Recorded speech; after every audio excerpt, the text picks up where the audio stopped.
Good evening, Twitch. How you doing? It's Monday, March 1st, 2021. How's it going, Thiessen? How you doing? I probably should have restarted OBS tonight. I don't even think my browser service is going to work when it comes to chat tonight. That's going to be interesting to see. The things I have broken tonight. Restart your computer, they said. Completely forget how to use OBS in a day, they said.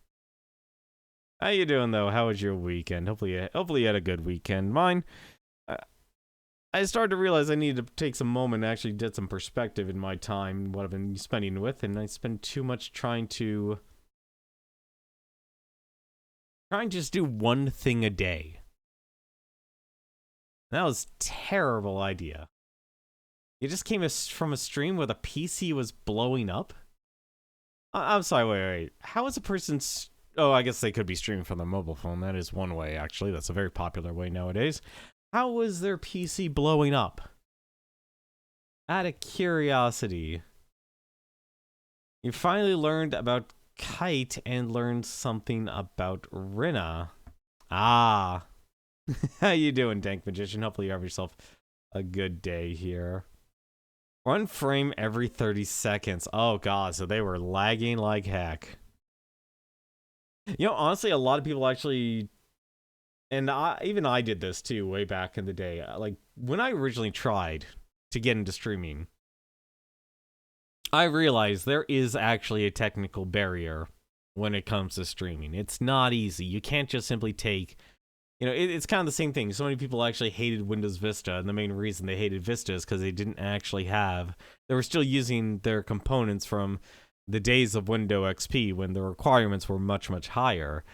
When I started to actually try and stream, now there's no past broadcasts or anything like this, as in like I quite literally couldn't stream. I was using the first generation i7. And this was like when, I don't know, I'd say maybe the 4th gen of the i7s were actually out on the market. So this is back when they literally said, like, this is a 4-core processor. That means there's only 4 cores. There's no additional threads or anything like that. It was groundbreaking at the time, but unfortunately it was not. It was not up to snuff. The Bloomfield was not up to snuff when it came to streaming. So I could definitely understand that. Other than that, it could be lag. I mean, you'll always have dropped frames, but 1 frame every 30 seconds. Oof, that is rough. That is rough. I'd say, I'm trying to actually think the last time I've had something like that. Actually, what am I saying? Every time I actually have streamed, it's, like any of my highlights and such, I notice, like, because I use a variable bitrate when it comes to recording. Like, streaming, I always use a consistent, but even then, let's be honest, it's never consistent. Good, from what I read, we pretty much missed out on the easy way of recruiting Rina. Makes sense. I figure there'll be maybe another way or something like that, or maybe it might be connected to unlocking another character and such. Like I said, let's be honest about Ephemeral Fantasia, and I think I've already said it before.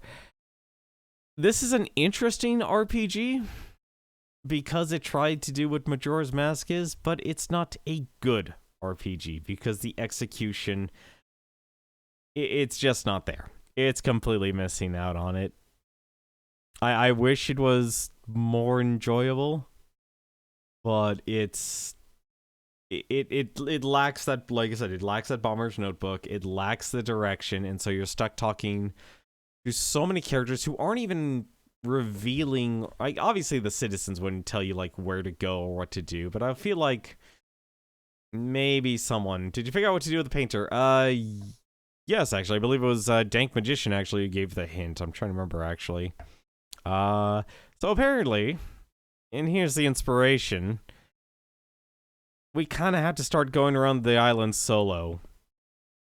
Because apparently to meet the painter, and we did at the very end of the stream, because it was Friday night, I was like, I gotta see if this actually was the answer, because the clue was, you know, to the effect of Three's company. And so what it meant was, I need to go see the painter by myself. Which is so incredibly dumb. Yeah, 3 is a crowd.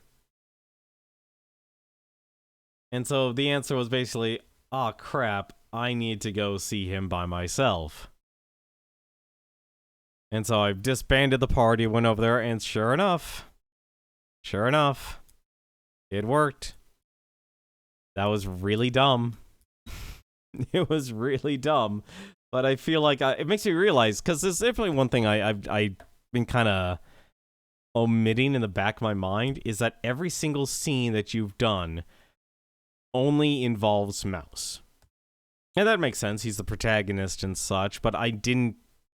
When I looked at, like, walk into a building, you're just by yourself. You're in all those cutscenes and stuff. It's just you. You're not like... You could have Rummy and Kite in your party, or Claire in your party, and they won't even bat an eye. So that tells me that the way this game was actually designed, and I feel like we've been getting very lucky in terms of progression, was that we apparently need to start going solo. Because I had a thought in my head, is like, wait, what if I just literally go solo and see if I can unlock Rinna? I want you to say, Dank Magician, that's probably not the case, so I'm not going to worry about it. I'd rather just focus on... We got to take things one step at a time.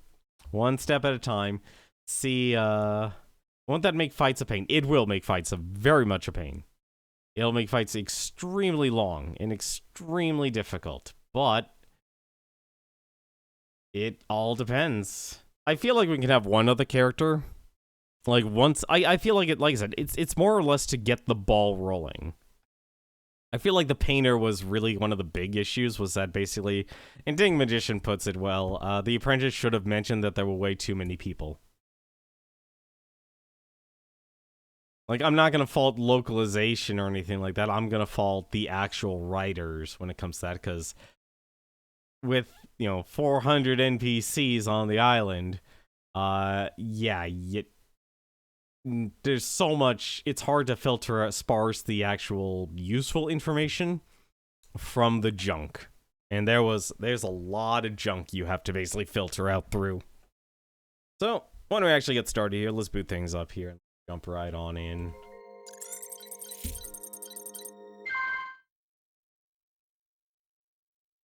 But yeah, it'll make fights a little bit more difficult, at least for the... I didn't do that. Yes, I want to play the game through watching nothing more than the preview window on OBS. That'll be the perfect solution.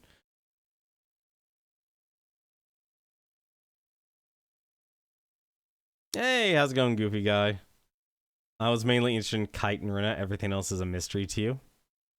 Honestly, like I said, I'm surprised you're actually looking this stuff up. How am I doing? I'm doing okay. I'm starting to realize I need to stop focusing so much on trying to do just one thing a day.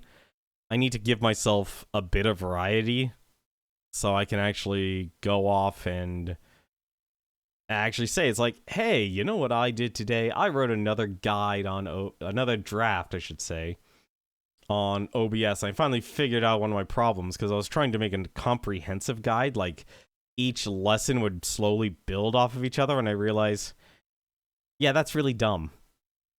Trying to actually design an entire stream using every single source and have them all be interconnected, yeah, that's actually a lot more difficult than you'd think.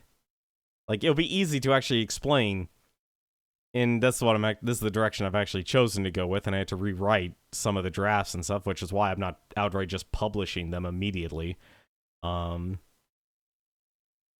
To require actually rewriting them, because, well, okay, if I'm taking, it's like, because the way I'm doing it is like, overview, here are the properties, because every single source has properties, and then how you actually create it. How do you actually adjust it, change things, and such, so that people will actually look at it and go like, okay, I understand how to actually use a text source, for example. That sort of thing. So that's kind of where I'm actually at when it comes to, and then, the other thing is like, well, I finally actually took myself, where can you find these guides once they're done? So I'm going to publishing them on two places. One, and obviously I never published my name out there and such, but I'm probably gonna publish one on LinkedIn and one on my blog. So the blog I haven't updated in a while because I realize I've been trying to do a couple other things. I've been trying to teach myself how to code. Trying to at least somewhat get some, well, trying to learn how to cook for the most part, actually. Basically try and build like a skill set and stuff, and of course applying for jobs. That takes a lot of time, unfortunately, because you have to write a cover letter and have to write a resume every single time. So when they're done, I'm gonna have two different versions, one obviously for the blog and then one for my LinkedIn. So when people like, because I'm finally deciding, you know what, I'm gonna somewhat smash the wall between me and my personal life, so the streaming content, because I might as well actually prove to people it's like, this is actually what I know, this is what I can do, and be able to point to additional content rather than, you know, because I think if anything, the real struggle, honestly, in terms of the modern job market is, congratulations, since you got myself ranting on this. The major problem with the actual modern job market is basically employers, of course, they're looking for the magical employee, basically, who can do everything without a single bit of training. When in reality, let's be honest, the reality is you kind of need to teach people how to actually do the job in your company specific way. But the other half of it is just simply going through the actual hiring process, which you go through an applicant tracking system, an HR, you know, I'm going to just start calling it corporate resources. They're not human resources, they're corporate resources. Corporate resources then takes like a glance at it. We're talking 6 seconds tops. Both your resume and cover letter. And if you're lucky, then you get an interview. And then at that point, it's basically a gut check to see, like, do I actually like you? Do I actually like you as a person? In reality, you really need to create that portfolio.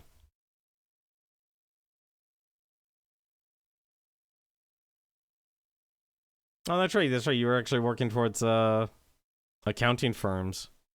Or you were going for accounting, that's it, as your college major. Yeah, so you know the struggle. And I think, if anything, one of the best ways to actually do it is, as terrible as it sounds, just be a YouTuber / TikToker. And I don't mean the full, like, character like Dr. Disrespect. I mean, literally have an actual personal YouTube account that makes tutorials, makes how-tos. Just basically showing people that you know how to do X, Y, and Z. It could be Excel, it could be QuickBooks, it could be OBS, it could be Twitch Studio, it could be pretty much anything and everything. And it's just your own, and I know obviously you'll need to know, like, learn things like video editing and Photoshop and such, but even then, that's even more of a skill set, because you'll be able to say, hey, I have good presentation skills, I have customer service skills. I mean, that's why I actually like streaming, is I'm able to just kind of be myself, not... There's still a filter. There'll always be a filter, because, let's be honest, I don't need to swear. There are a few times I let it slip, but honestly, for the most part, I don't need to. At least then people know when I'm actually swearing. It's like, oh crap, everyone duck and cover. Alright, let's load the data here, because Rummy... Let's be honest, Rummy, I'm amazed I'm alive, because Rummy just got groped by Pelosi. Or Plossi. Plosi? I think Plosi's probably the better way to say it. It's probably Plosi.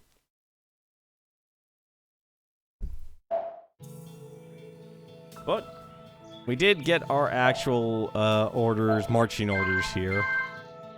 We do have a little bit of time to kill here. Because, well, we're supposed to meet Pelosi on between 6 and 9 a.m. on the 3rd day. So we have a little bit of time to kill here.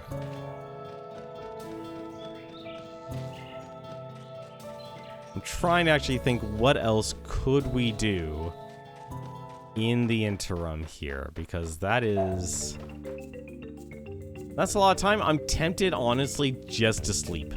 And I think I might actually do that.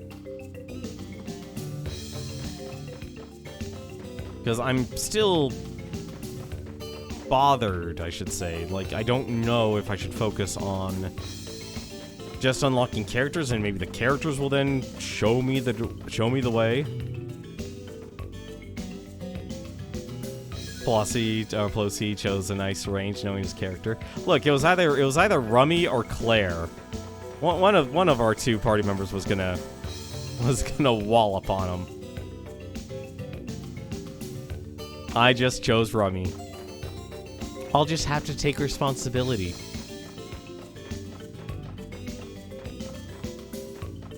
I say I'm part of the Rummy fan club. What I do? I let her get groped by the island's best artist. I'm such a good friend. I'm such a good friend. All right. Let me take a look here and see what we have here. A moment. Oh, we literally just started. Let me actually, before I start sleeping at the end here, let's go drop off a few things here. I have to take Rummy when it's time to see Pelosi. Yeah, no, I'm gonna keep Rummy in the party. I'm going to assume here, because we're supposed to get into the inner sanctum of the castle, which I'm a little confused about, but, you know, I can roll with it. I'm going to make an assumption here. I'm not going to just fly solo right away, because let's be honest, what kind of artist? Every single artist needs his muse. And we have chosen Rummy to be that muse. So I'm curious, like, where exactly we'll be able to go in this inner sanctum. I think maybe that's the other reason why you have the Death Yokos. I think I probably would like the Death Yoko mechanic better if I could actually take them out of my party. That's probably actually my big old gripe with them. For now, though, we'll take a look. Let me think about this here for a second. I got right. We can actually go to Nomon Lake here. Actually, no. You know what? We have enough freaking super berries here. I don't need to spend any more money. Got plenty of berries in the bank.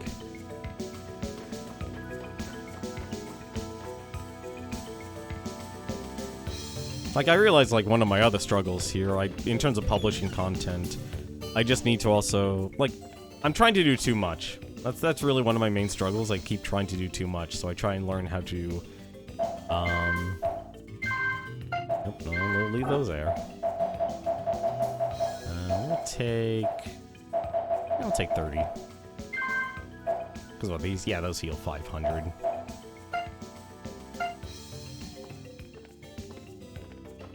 I think here, actually. Is there anything else I need?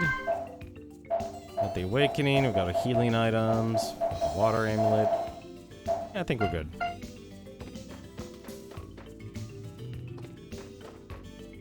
Between Rummy's healing and that, we should be fine. I could go and buy some potions, too.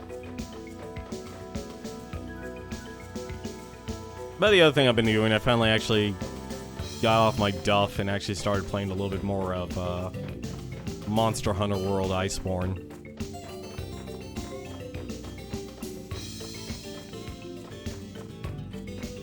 Let me know if you want any information. I think for now, no. Like, I'll be honest, I'd rather really just kind of, as terrible as it sounds, I think I'd rather just finish the game if possible, but I have a feeling that's not going to be possible. Because, I'll be honest, like, this game has zero direction, and I'm kind of guessing here that maybe unlocking characters is the actual way to do it, but then it makes me wonder, well, what's the point of having this entire island? Like, in terms of characters, like, in terms of actually need to go, it's like you need to go to the graveyard. I'm trying to think where else you actually need to go in this game here. You need to, like, I guess if you want to unlock, our thief here. You gotta go to the Dark Forest. Other than that, though, there's not much else in terms of actual locations you need to go. Because I don't know how many endings this game has. For all I know, an ending could possibly just be, and I wouldn't be surprised if it, because this game did say it has multiple endings, it could literally just be, beat Zephyropolis. Beat Zephyropolis, boom, you win. The game is over. Which would fall in line with the idea that... you basically have... how do you say it? That you would have the speed run be 5 hours long. How the speedrunner would do it, I didn't sit down and watch the entire thing, but I'm super curious. Is there any areas... You know, honestly, the island itself is actually interesting. I just wish you could actually explore a little bit more of it.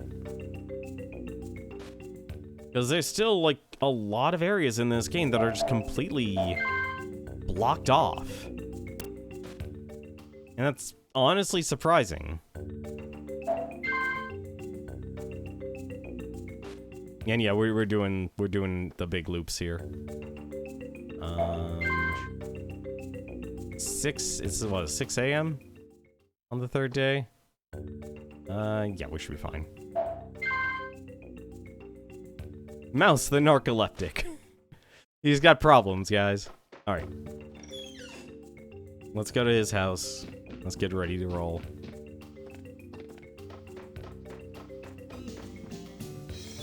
So there's actually a lot of things that in this island that could be interesting, but because the game is completely divided beside itself.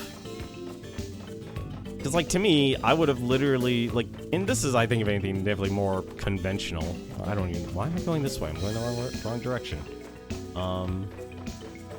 A more conventional solution would literally be each character, you know, it's kind of like the standard RPG adventure.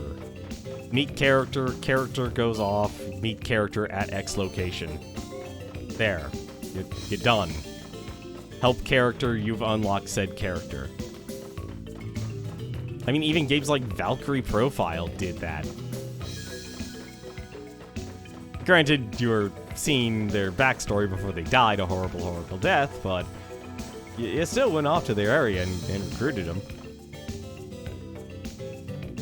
Now that was a good RPG. Now that, I'm sad because I actually have that for the PSP, but I really wish I had it for the I wish I had a PS TV or something.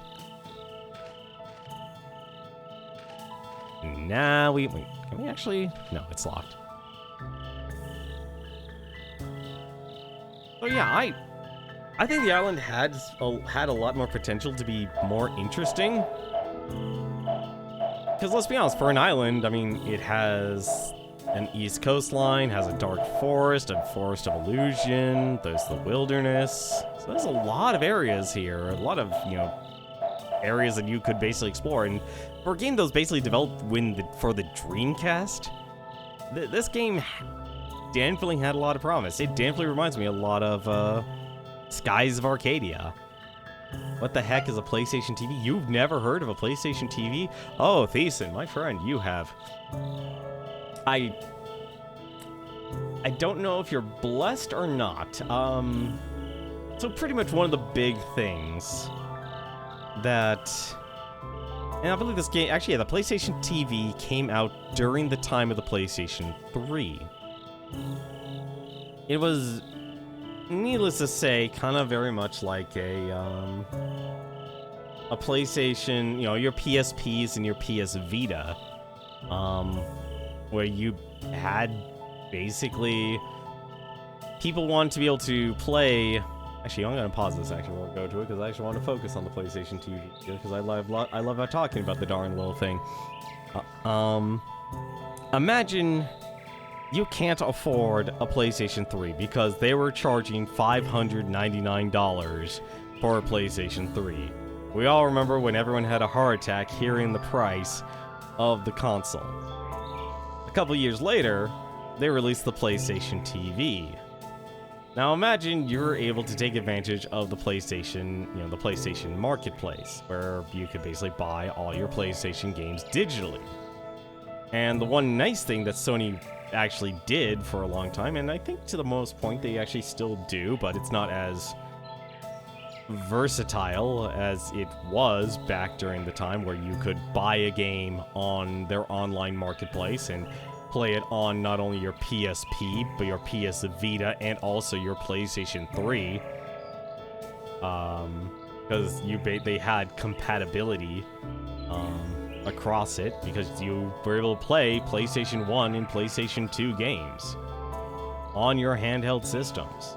It was honestly an amazing time when, everything old was new again. Think of the Wii's Virtual Console. And that effectively was the PlayStation TV. It was basically a virtual console for all of Sony's games. And it had some amazing versatility as well. It would be able to connect over Wi-Fi, so you could actually connect it, or you could connect it to your network, and you could actually stream your PlayStation 3 or PlayStation 4 to another television in your house using the PlayStation TV. Like something basically we kind of take for granted now when it comes to Steam, where it's like, okay, and this is still something that Steam is kind of still struggling with, because even I tried it recently. I tried playing Monster Hunter World on my laptop through streaming my computer, and I'm getting, like, the game played fine, but visually it was like I was in Minecraft. So much artifacting. Just even standing still, it was a pixelated mess.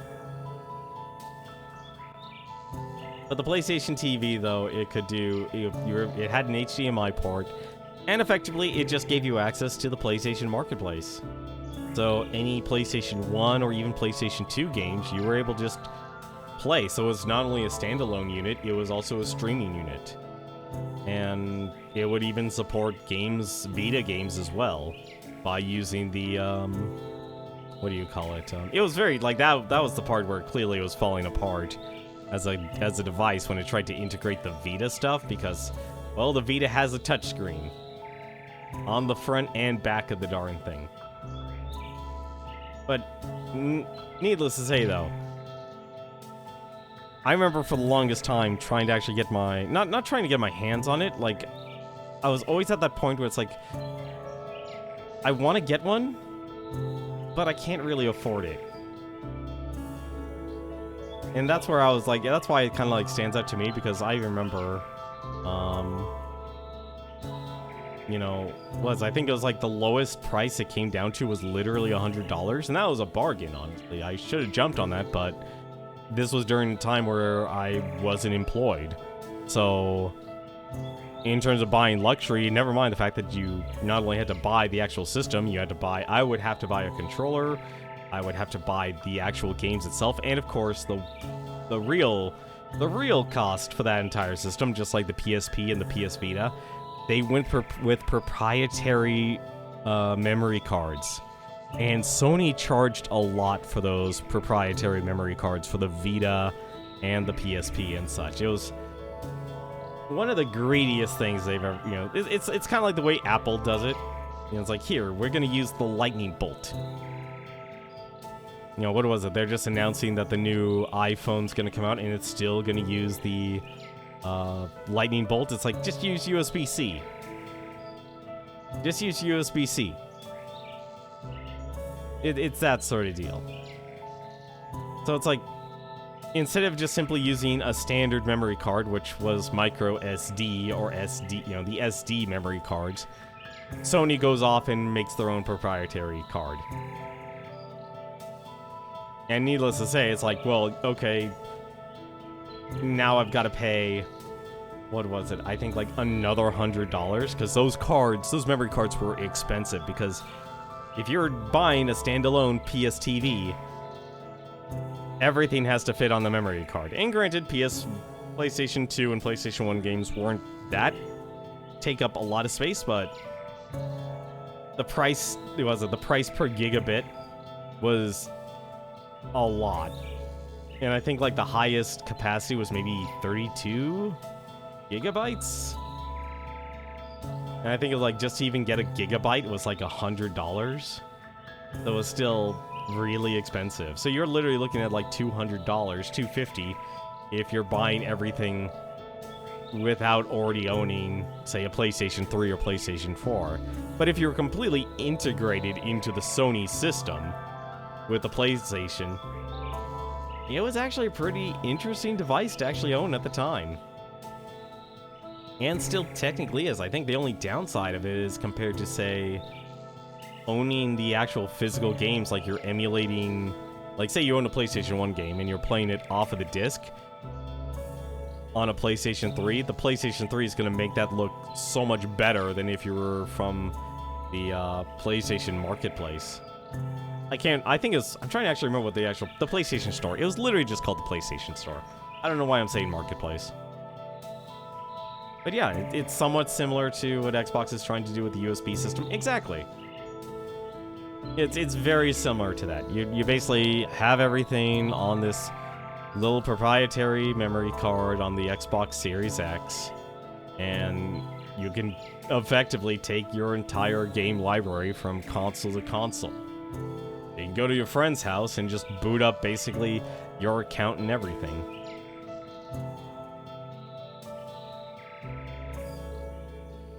Oh yeah, no, we've come a long way when it comes to from that. Mr. Mouse, the master's been waiting for your arrival. Please come this way. Excellent.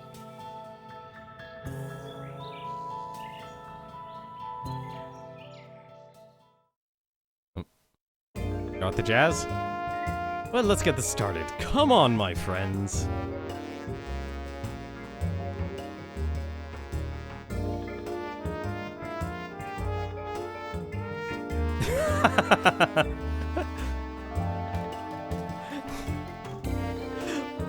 Plossie, a man who feels the pain for his art. He's able to take a knock from Rummy. That's impressive.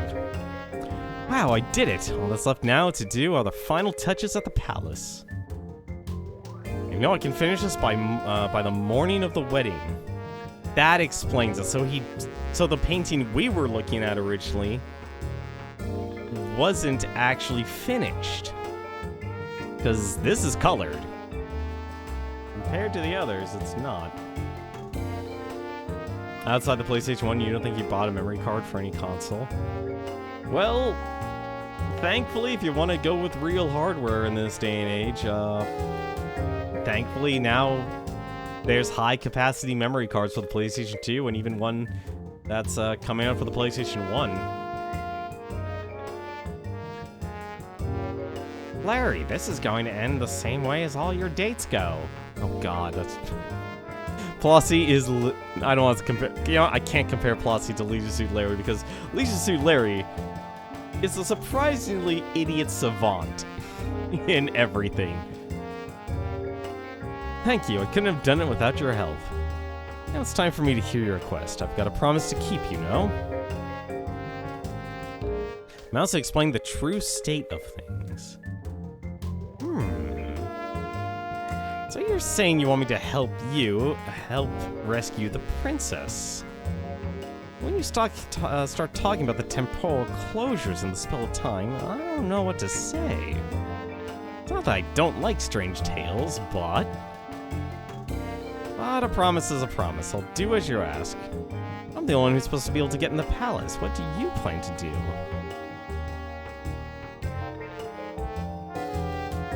No need to worry, he's around, right? Oh, you mean the young one? Young one? Yeah, he had a real name, but I never learned my assistants' names. They all quit so quickly. It's true, as my assistant on the portrait, he'd be allowed in. Well, what do you plan to do? Shall we call him? Hey, young one. Is there something you need? Come with me. I'm gonna mug you. I'm literally gonna mug him. Whoa!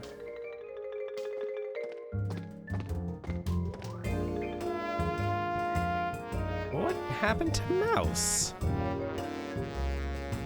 What? Mouse? That's quite a transformation. Yes, you really are different, aren't you? Oh, to the palace. Let's go. Oh my god, I have no idea what I'm supposed to do here. Why am I sneaking into the palace that I've been able to walk into freely, and I'm also friends with the general and the royal guard?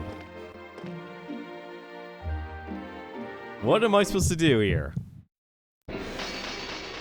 Apparently fight a monster. Apparently fight multiple monsters.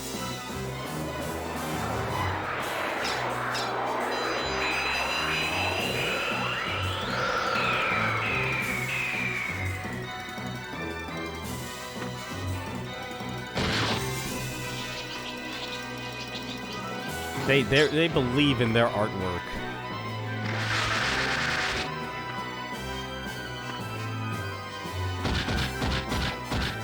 He's a man who believes in his artwork. The problem is he only does 15 damage right now.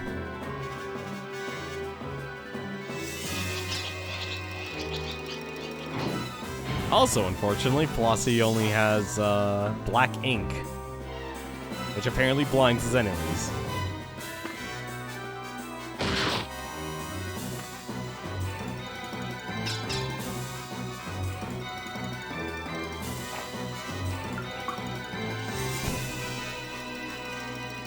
I don't think we'll be using Flossie for this adventure.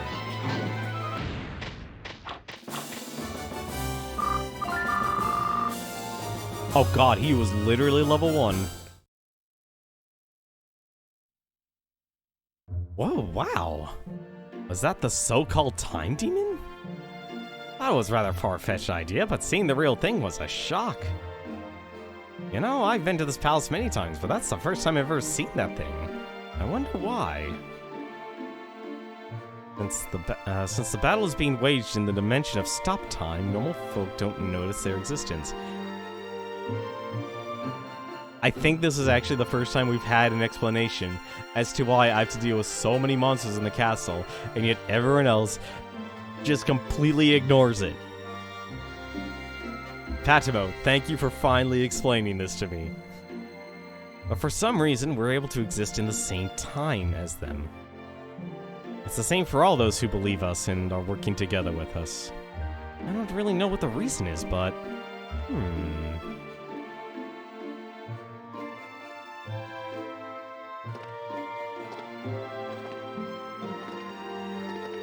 Oh my god, I just realized he's been inspired with Rummy.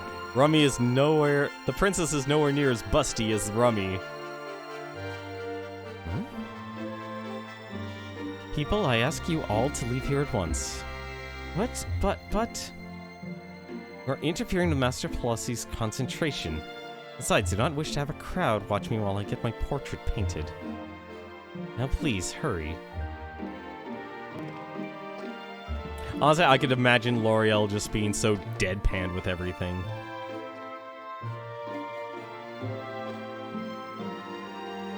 You again. I can tell it's you, even though you're dressed up in that disguise. You take risks over and over again. Haven't you heard of learning from your experiences?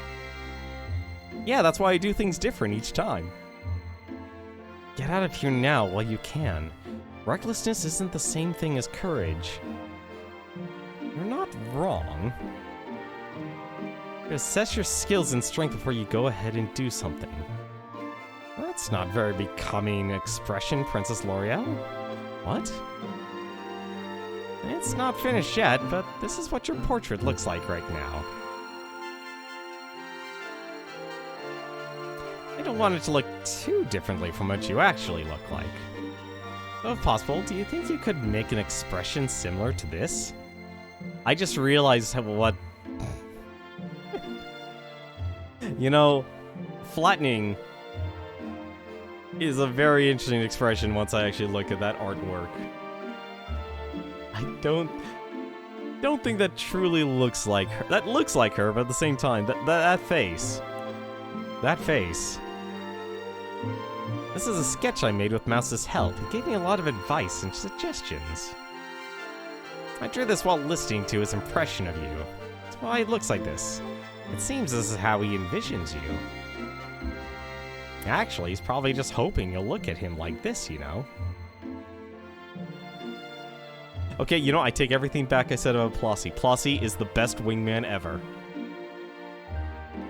An expression like this. I wonder how long it has been since I felt like that. And you! The princess spoke it to you like that because she doesn't want to see you suffer. It's a way of caring. If you let that get to you, she's not going to like you anymore. I'm sorry, Master Plossie's probably right. I'll be straight with you. Please, be careful.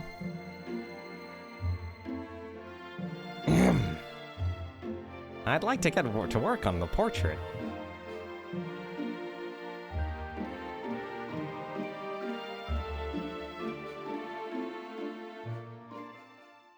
Flossie's a good wingman. Well, let's get started. The portrait isn't finished yet, but for some reason I feel strangely elated. This is all thanks to you. Call me whenever you need something. From now on, I'll cooperate with you. I mean, we've got the same taste in women as well, so... And? And if everything works out, you just might be able to become friends with all the beautiful women around the princess.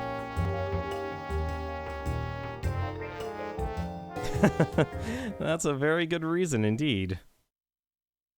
I look forward to working with you. Welcome, mate. Welcome, mate. I can't believe it was actually that. I mean, Flossie's heart has shifted. Flossie's awakened from the spell of time. You know what? We will. We'll include him. Okay, shall we go now, Mouse? Is it really just me and him? It really is just me and him.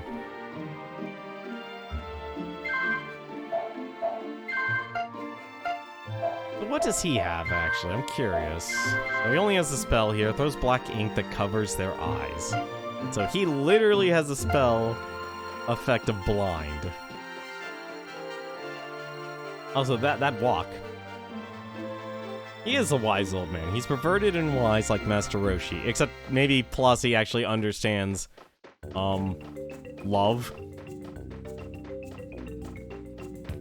I don't... Actually, no, I guess... Actually, okay, question. Do we actually believe the fact that, so do I even have any money? I do have money. Okay. Well, why am I going this way? I know no faster ways to get around this town. I've learned faster ways.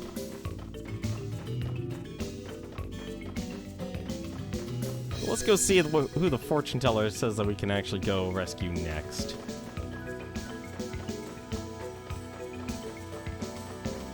I think this is the way. Well, it's close, but...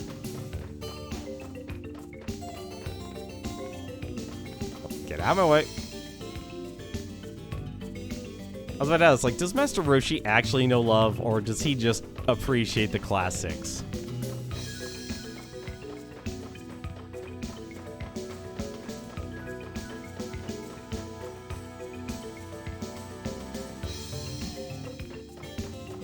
Also, I'll still like this music. Definitely, I've got to find the soundtrack for this game somewhere. Alright. And the best fortune teller on the island. Let's see. Specialize in matters of the love and matters of the heart. Alright. Alright, let's get started. Alright, this is quite... I can see... Yes, I can see it all.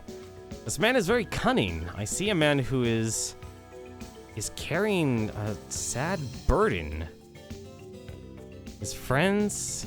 His girlfriend, you will bring something huge. Something very large will be taken. It will be taken. I think they're talking about our thief here. I mean, nothing's bigger than losing your life. Also, I just realized what time it is. Hang on a second. Oh, I hate...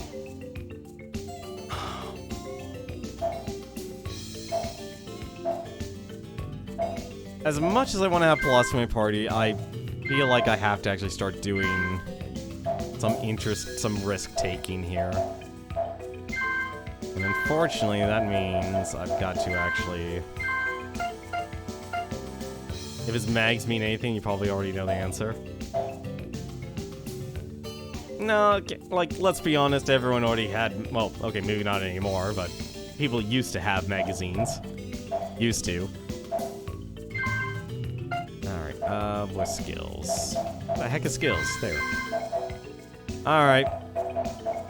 So, let's see if I can actually do something here. I doubt I can, but given that's the third day, but you never know. You never know.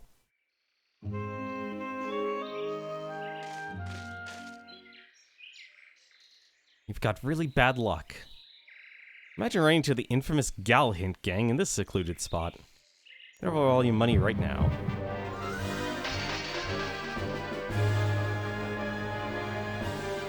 I'm assuming this is who they mean.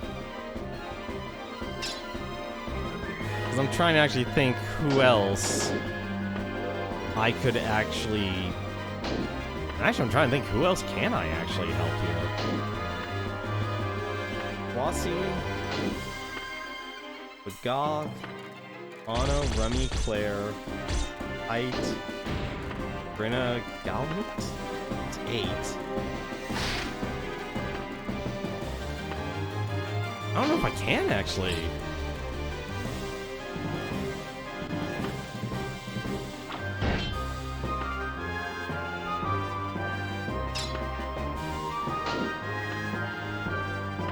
I'm trying to think if there is anyone else actually I could rescue.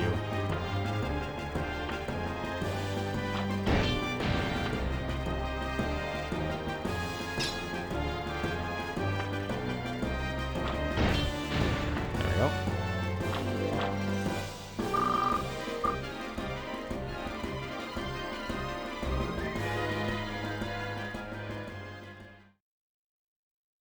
Not bad, not bad. Now I'm going to destroy you. Aw.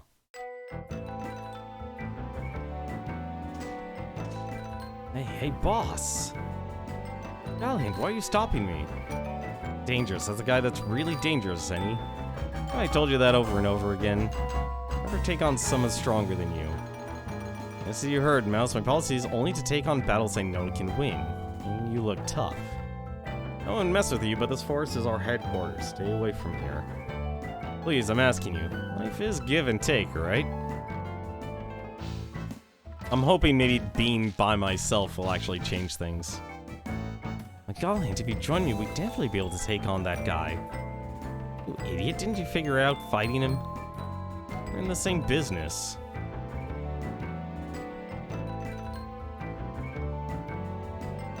Guy seems like a cunning fellow. I'm honestly actually out of ideas of who else is a unique looking character in this game.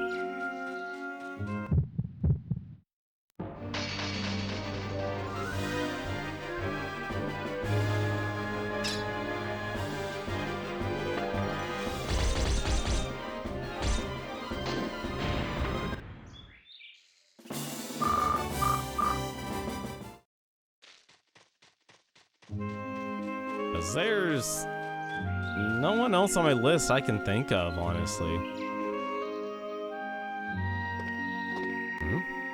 And there's our answer. Literally, you have to travel solo.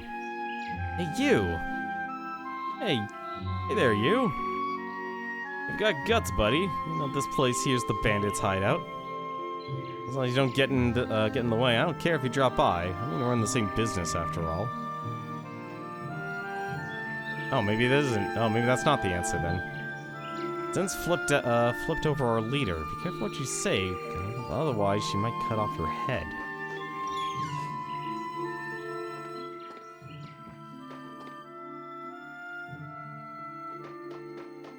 Oh, maybe there is something else I need to do here. Because they're gonna be gone in a little bit.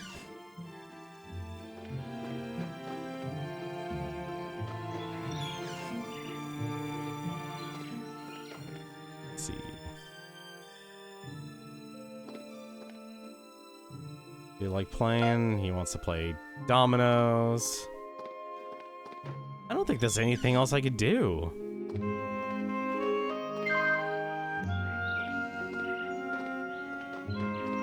Like, I'll be honest, I'm actually kind of lost in the same vein as Plossie here. Like, unless there's something here.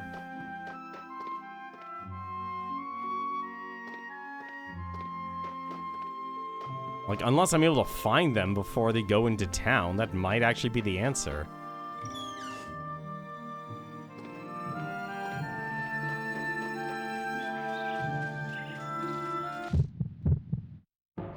Like, that's the only other thing I'm thinking of, is basically stop them before they attack the castle, but that doesn't make sense. I feel like there's something else I would need to do.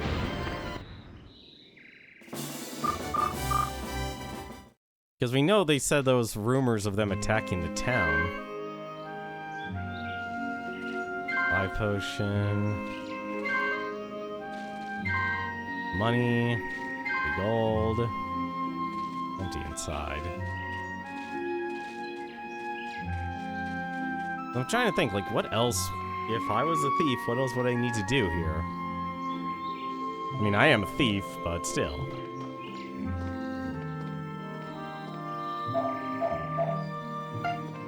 I doubt I need to win at dominoes. That wouldn't make sense. Maybe I need to wait outside the house. Maybe that's the answer. Because I can't talk to Galhint here.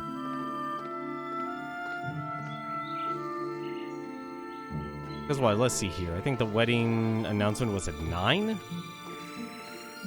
And let's see what happens here. I'm assuming they all leave or disappear. Now it's noon. Yeah. Yeah, so they're gone. Alright. So, unless I can literally stop them, and I don't know where I need to find them.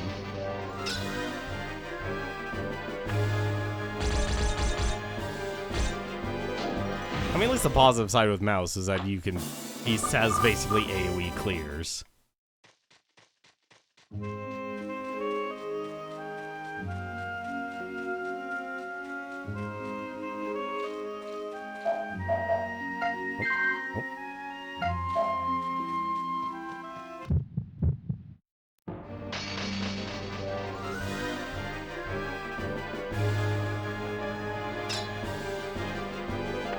I'll be honest, Mouse is pretty strong in this game.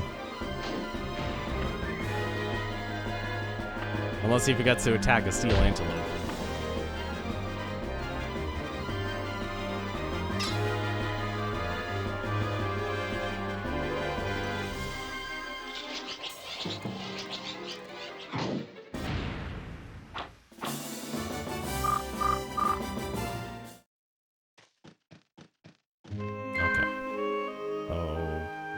Very unlikely they're there, so the question is, where would they be? I would assume they were attacked from the east side of town. Kinda making a guess here.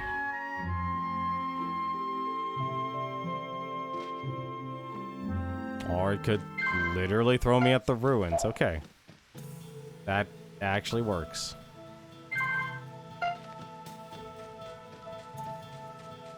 Maybe if I go to Rena's secret spot. Maybe they're using the secret spot. Maybe I need to help out with the raid.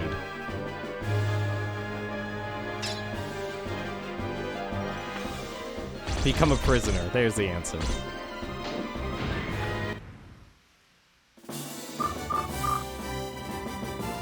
Viva la revolution. Oh, up there. There's gotta be an area, like, in town or somewhere that I could go aside from the wedding. I'm probably thinking way too Probably way too big. What the? Oh, damn it, mouse is confused. Well, that's not good.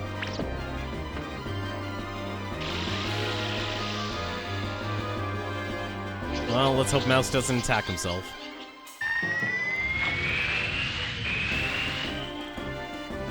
He just increased everyone's speed. And now he's asleep.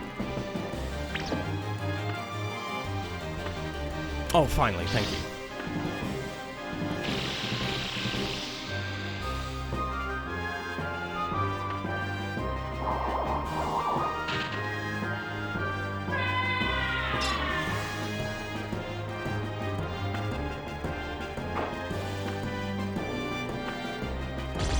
Just take one of them out, please.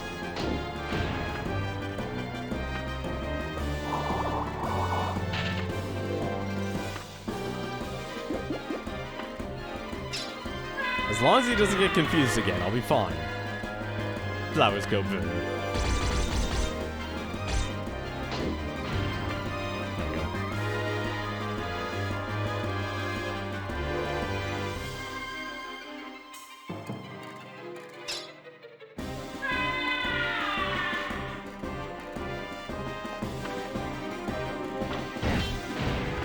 I didn't make that sound effect. And we just throw a cat down the hallway. Alright, let's see.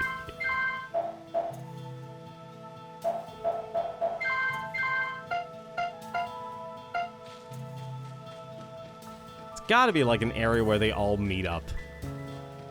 Like, that's the one thing I'm thinking of. Want to become strong. Is it true you can't get strong unless you fight actual battles? Not interested in talking to outsiders. Have any of you maybe checked the inn? Which inn? Like, Brenna's inn?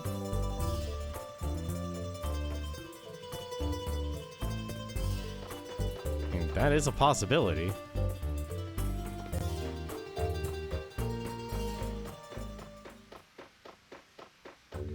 And what, are we actually literally about to... Yeah, we're about to walk past it. Any of them? Maybe.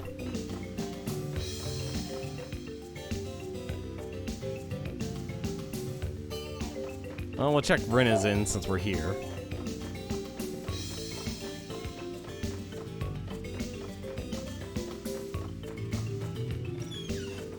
Although I don't know why. Why would thieves want to stop by an inn?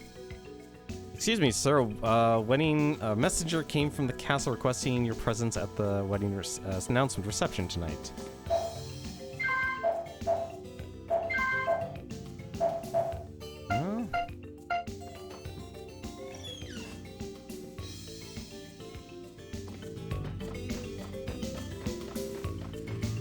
No, they're not there.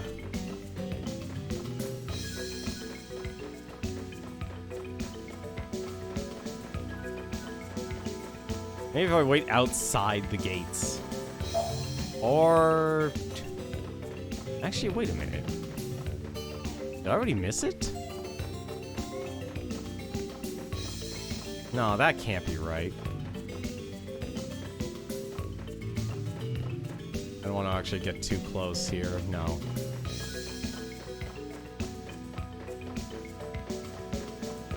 There's got to be something.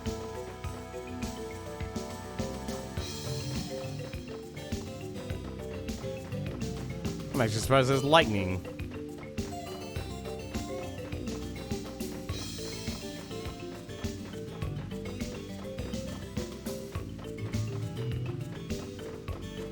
Because I don't think I've missed the wedding announcement. Yes, I don't think I did. Actually, I'm fairly confident we did, actually.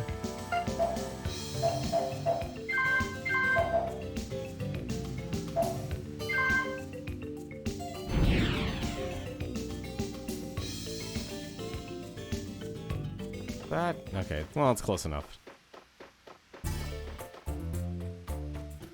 Oh, not outside town. I feel like Galahad would be using Runa's secret spot, but I don't know why. Either that or the ruins. Those are like the two things that come off the top of my head.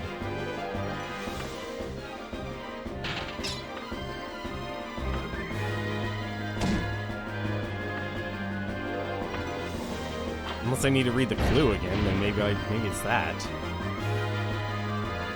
It's a shame nobody really talks. I mean, let me think about this. So I could probably meet the bandits. The only problem is I need to find them on like day 2. That's like the big challenge. I feel like you actually meet Galahint. You can meet Galahint a lot earlier.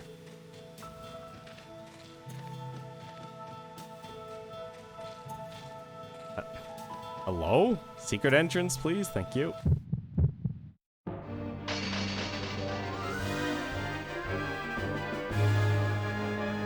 Oh, this is the worst thing.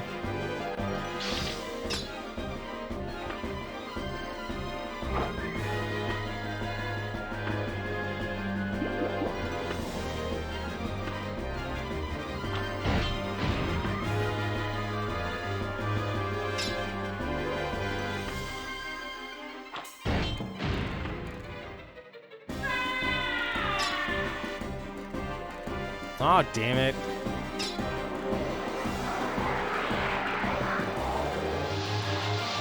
The heck?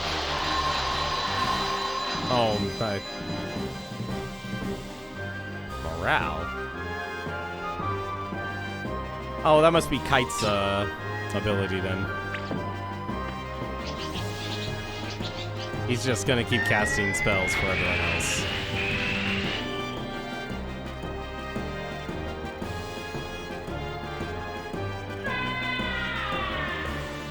Please don't. Oh, come on. I'm going to die to confusion in this game. And there's no items that make me immune to it.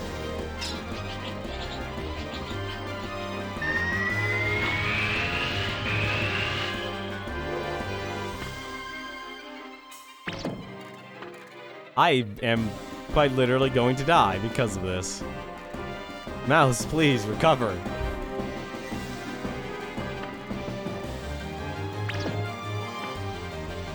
I made this flower too strong. Just slash him, please. Get the initiative. That's the risk of going solo in this game that I don't like.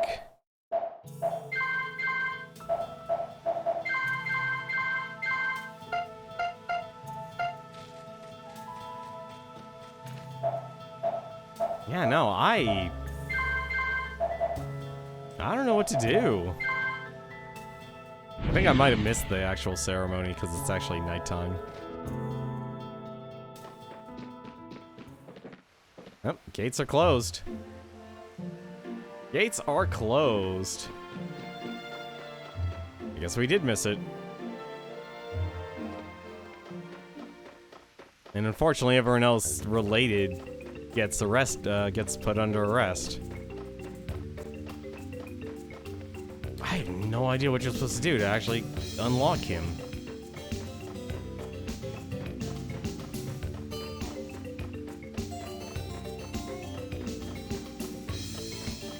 I probably have to meet him on the first day or something.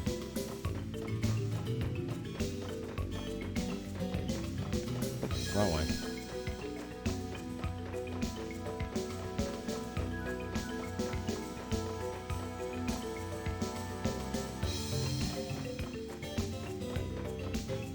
I assume I messed up when she ran off. That's my feeling. I feel like that was like a one-time deal.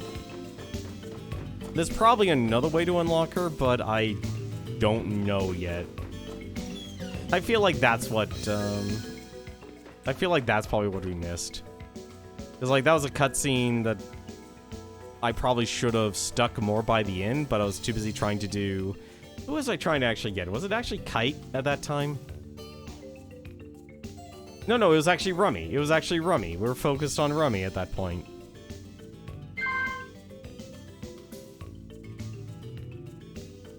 This is a man who's very cunning. I see a man who is carrying a sad burden. His friends, his girlfriend, you will bring something huge. How am I supposed to bring something huge? Something very large will be taken. Will be taken. Unless taken means his life. I got nothing.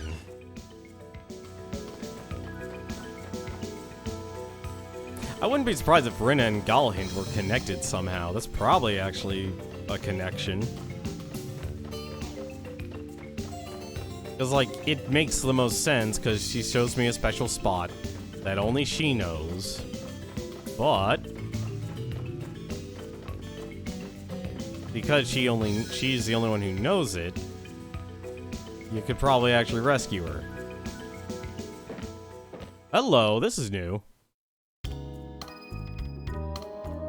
I just reorganized the time vault. Up to 10 items can now be stored in the vault. Oh, thank you. It'll be much more useful to you now. Great, Claire. I wanted to worry about your items to put away. I've also found something really interesting. You will all be shocked when you see this. What?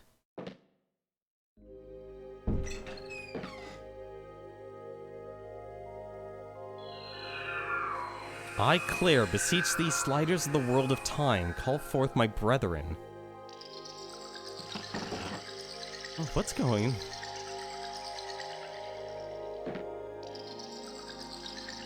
Freaky.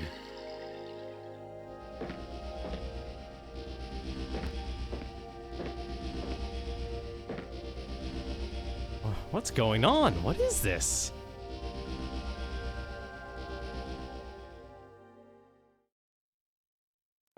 See? Pretty useful, huh? If you use this mirror, you can communicate with your party at any time. That's if the person who is called isn't under the influence of time magic. And they have to really want to come to where you are. These two conditions must be met. Wait, that latter condition there, that's a bit confusing. If these conditions are not met, it won't be possible to call your party. So from now on, when you want to replace members of your party, go to the mirror. When you want to organize your items mouse, use the time vault as before.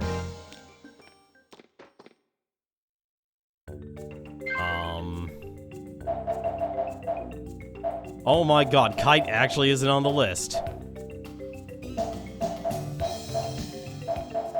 We lost Kite. Kite is missing. Alright, well, there's one thing. What? Yeah. Yes, it's okay to go solo.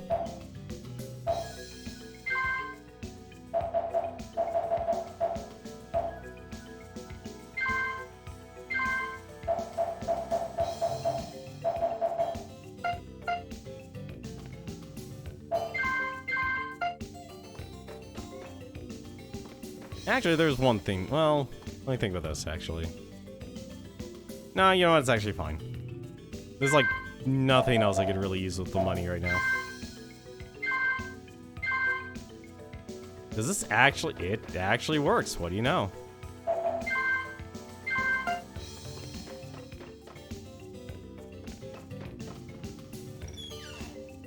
I'm guessing... Oh, right. It's nighttime, so Claire can't actually, Claire's at the inn drinking her life away.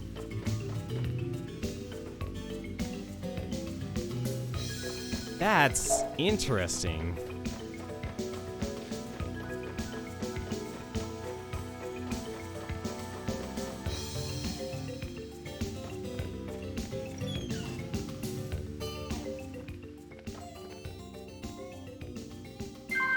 Let's actually upgrade his weapon.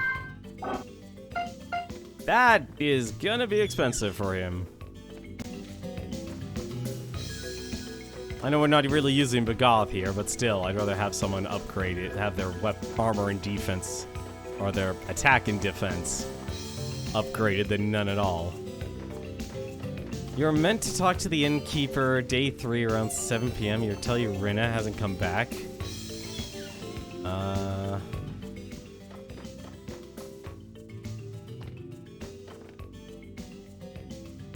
Huh.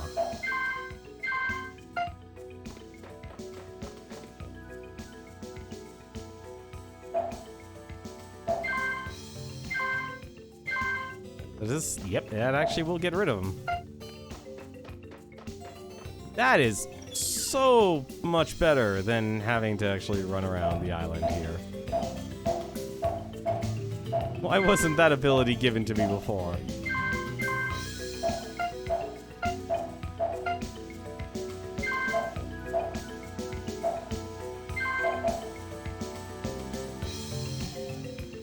That makes sense for learning the song then. Anything? No, this is the wrong day, isn't it?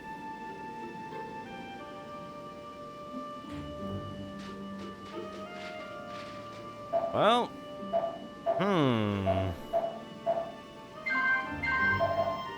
I think it's the wrong night, actually, for that.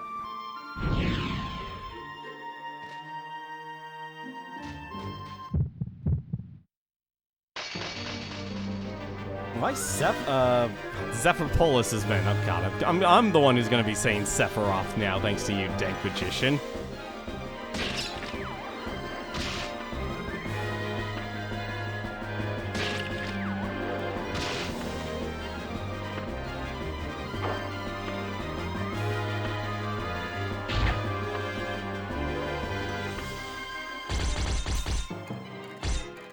I had a feeling there was a way to actually rescue her, but... Really? Day 3? Wait, day 3 at 7? That doesn't make sense. Day 3 at 7 o'clock was when she was already dancing. I guess it doesn't have anything to do with Galhint then. Interesting. I would assume it had something to do with Galhint.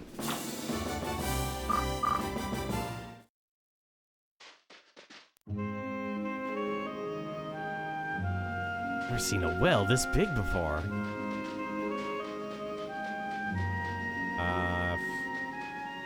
Actually knew how to navigate this town. Hear bird-like cry and wings flapping. Alright, so I don't think... Yeah, so there's nothing I can do here on that.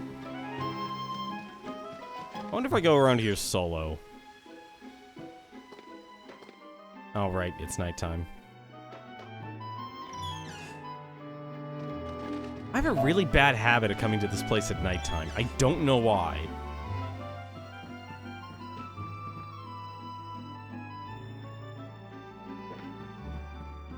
Wait, what did you say? What do you think the person who came here before went? Really aren't that all interested, to be quite honest. Was someone else here besides Mouse?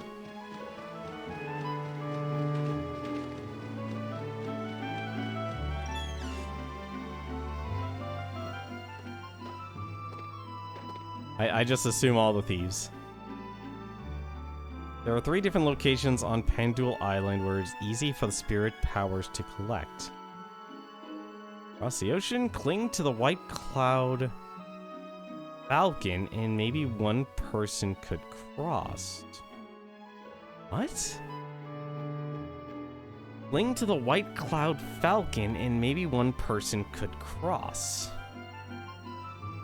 It's sold at the store, though it's expensive. I mean, I wonder if he'll sell to a human. What? This entire game actually is apparently asking you to actually play this game with just mouse.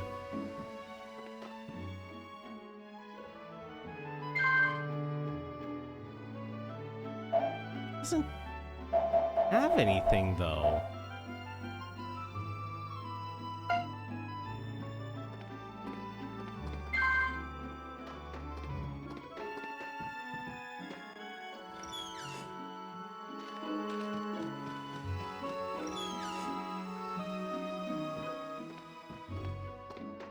You know, for a village of like, for a business for a town of people who don't care about material things, them charging a lot of money for stuff, That kind of hurts. Characters are all saying something new.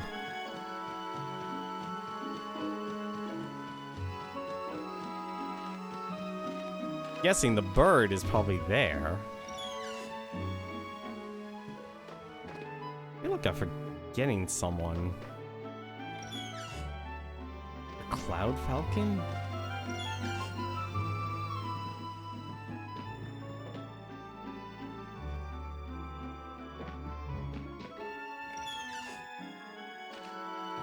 Maybe I had to come here on day one. Oh my god, what happens if I come here on day one?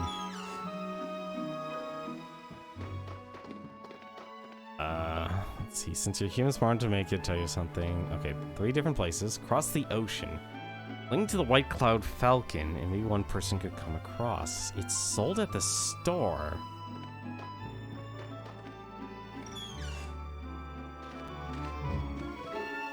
Oh, maybe the guy that actually... Maybe it's not the vendor. Maybe it's the person inside the house. That's actually probably who it is. So, in other words, I'm kind of stuck waiting, aren't I? Actually, no, we're not stuck. We're not stuck waiting. Let's actually take some initiative here.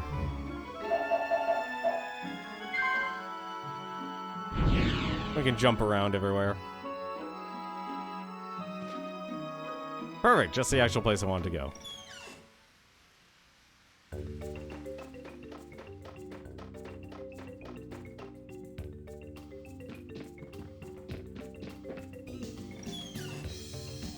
So, Galahand, Kite... I didn't even check the time. What time is it? I'll give you 3 hours. 3 hours. Let's go grab our money. And we shall see what we can do at the Village of the Clouds.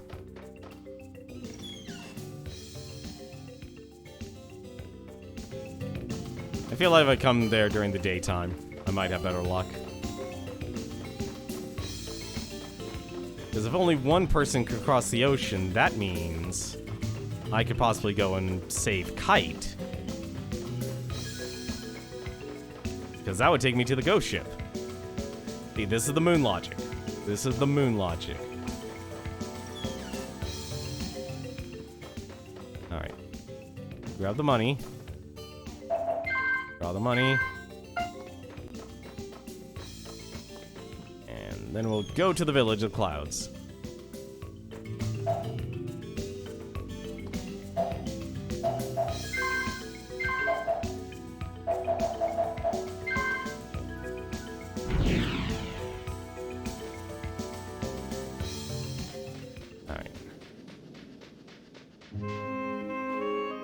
Not here. I thought I dropped about it. Wait, what did you say?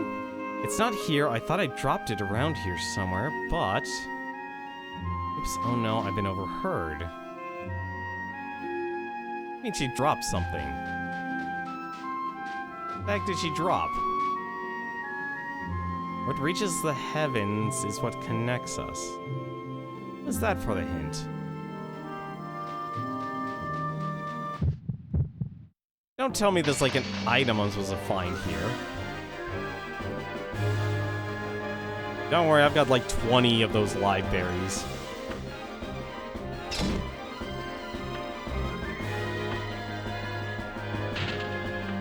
Only downside is, man, you take a lot of damage from these guys.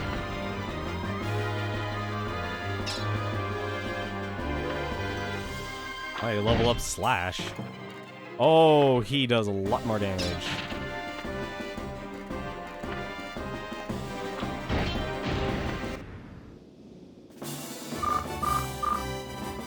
All for 6 experience points. That was 6 experience points right there.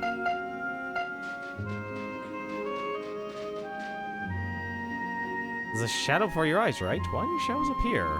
Best to use your brain while you're still alive, you know. You'll want to know about us? Well, then I'll give you a hint. You must do something somewhere in this village.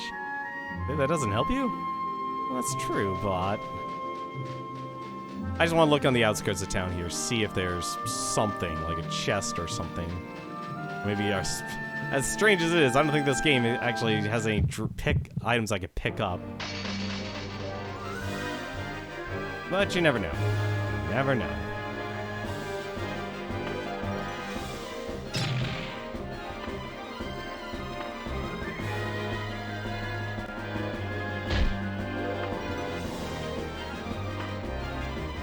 At least the enemies on the beach don't do a lot of damage. Because I definitely didn't see any chests on the way to the village here.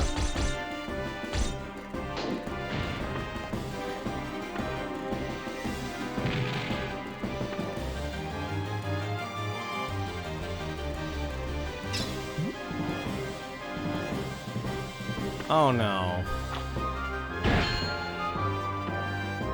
That was the wrong enemy.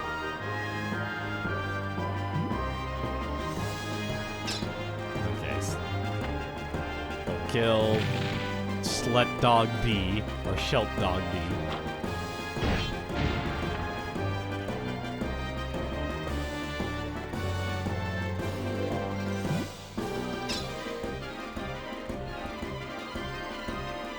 Let's see if light magic will actually kill this thing.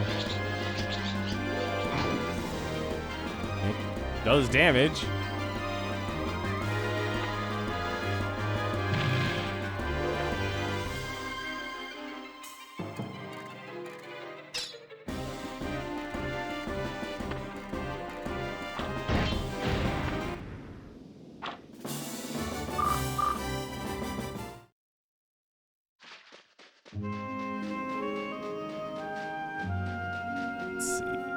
Anything behind the tree?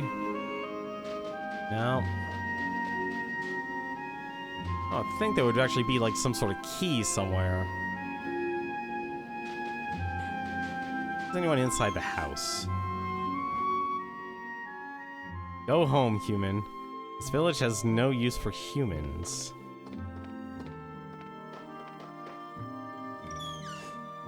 What a nice villager there.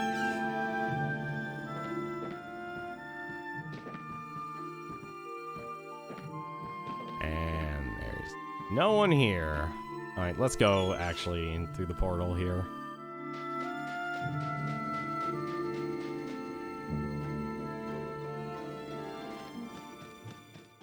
At least I won't have to worry about fights.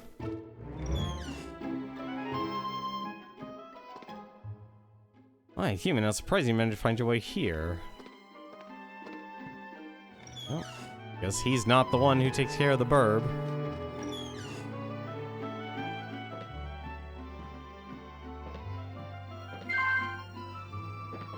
Charm.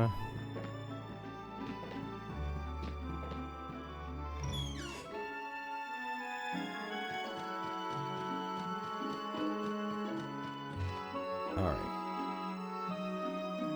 It is hard to find here, isn't it? I would like to praise you, so I will sell you anything. Lizard fish.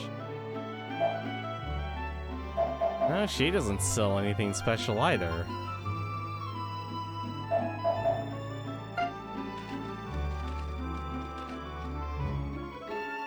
Are you a friend of that seaman? Wait, what? Wait a minute. Oh no, don't tell me Kite has become one with the clouds. I sent Kite to the skies above.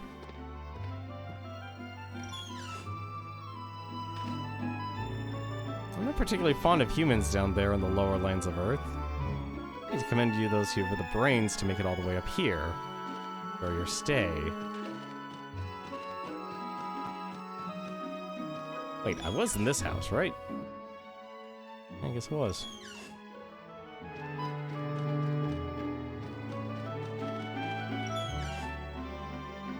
I doubt his inventory changes.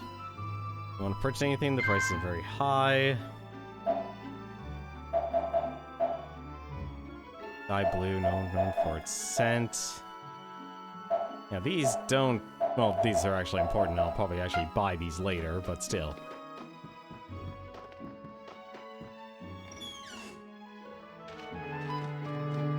And we can't just take a not pickaxe, a crowbar and just crack open the lock. We pay no attention to time. We're waiting for the magic to disappear. I discussed it before with that other human who came here before you.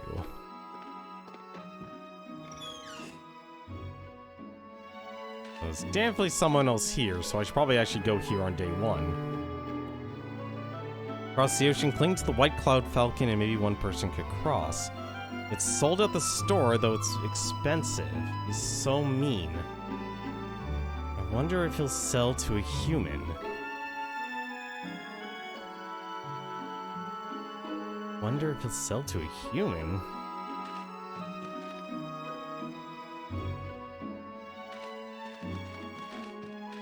This is a weird... That's such a weird hint.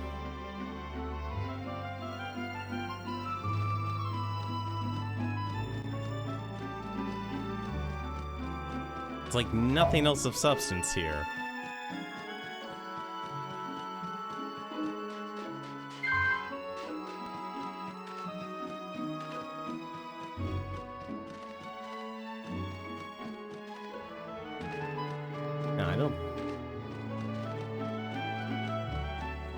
It doesn't look like there's anything else either.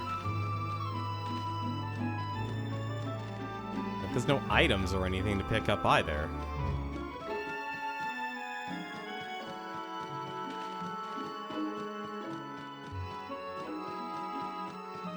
Even the well hears. What?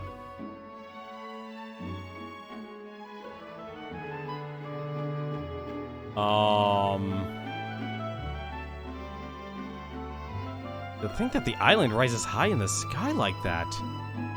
Could it be that the seaman who saw the scene below was shocked by it was Kite?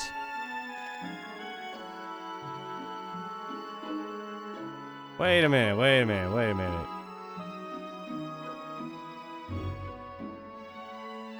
So that's the... What? Why can't I look at this now?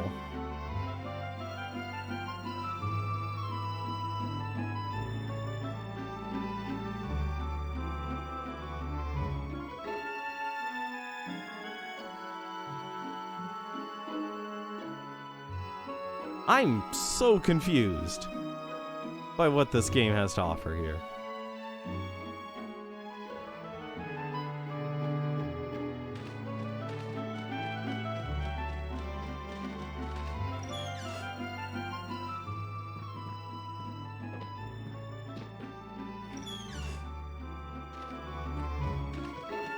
Do any of you villagers know what's going on? I am very curious.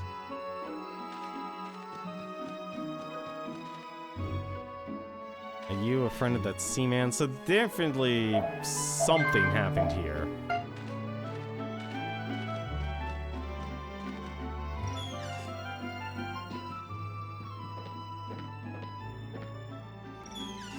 Something definitely happened here.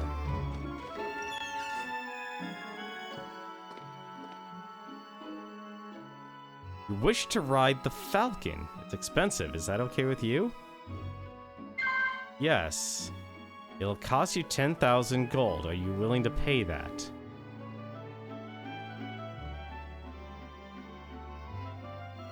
Sure.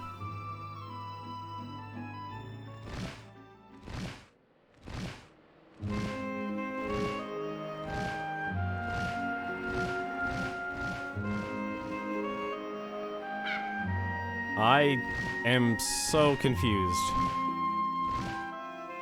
I think I'm not supposed to do this right now. Oh my god, don't tell me I need to do this at night.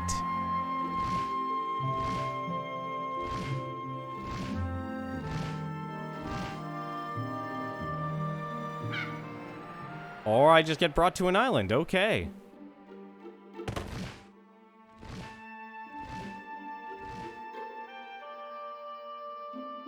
It's the Falcon Kite bot. Come on, hurry, mouse.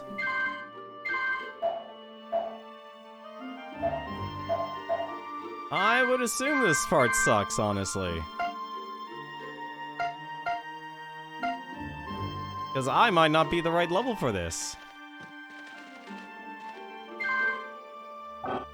Also, I don't even have a map for this.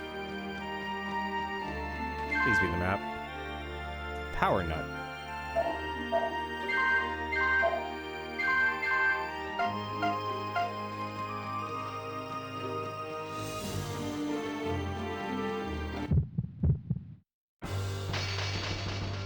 Uh-oh. I do not like this music. Oh my god. Please only do so much damage. Okay, thank you, thank you. 4 damage is fine.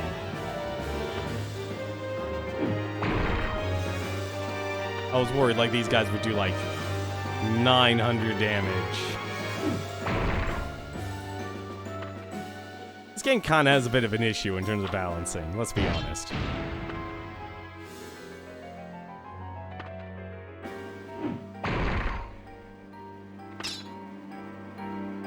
See if Slash actually can kill these guys, that'll just make this fight a lot faster. Giga Blooper, is that you? Okay, we can just kill him with Slash, that's fine. Faster attacks are better in this game.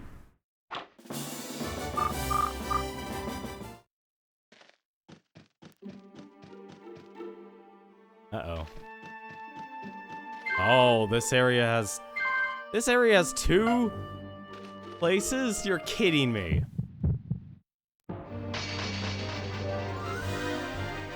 Oh no. Please don't do damage. Thank you.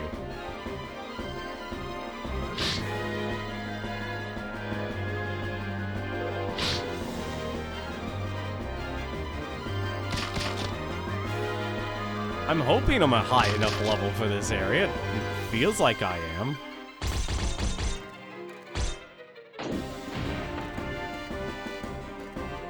I can't believe I have to wander this game solo.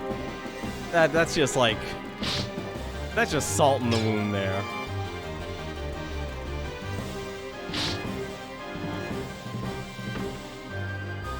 This is just making a map for this place. What? Oh, don't tell me it's a maze. Oh, no.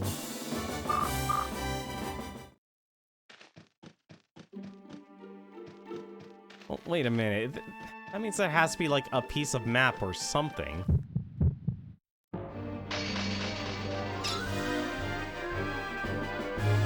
There has to be, like, a piece of map or something.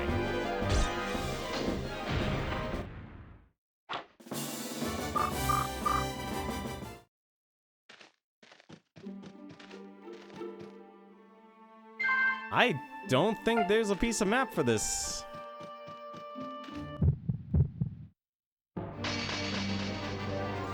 Alright. No piece of map. Gotcha. Fine. We'll work with that. Oh, please don't paralyze me.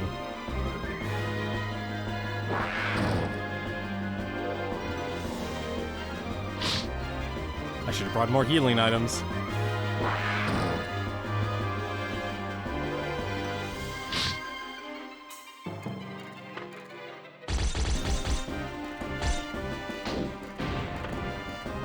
There are 3 of them.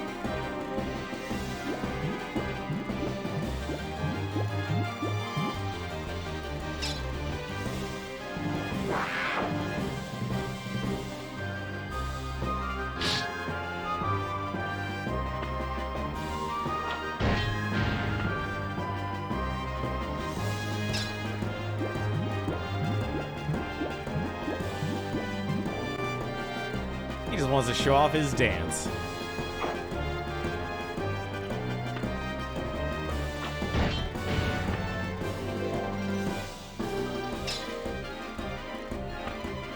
I'm surprised there's all this single player stuff. That's what's confusing. Oh, thank God, they actually gave me a library. Okay, so this is definitely a big old swamp. Map. Sandstorm ball.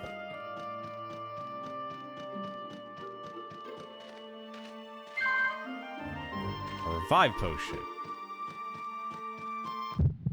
I just want to walk around before I actually check the center.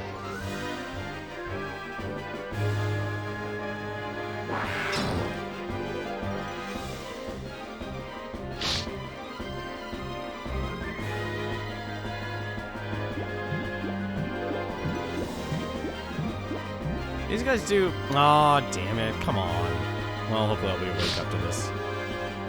Good.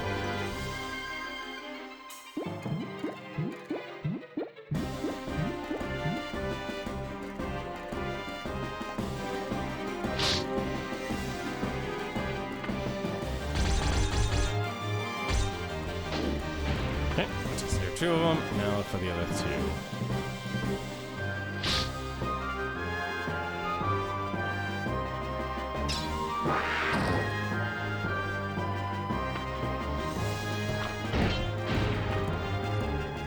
Paralyzing bean taste. My God, miso soup has become sentient.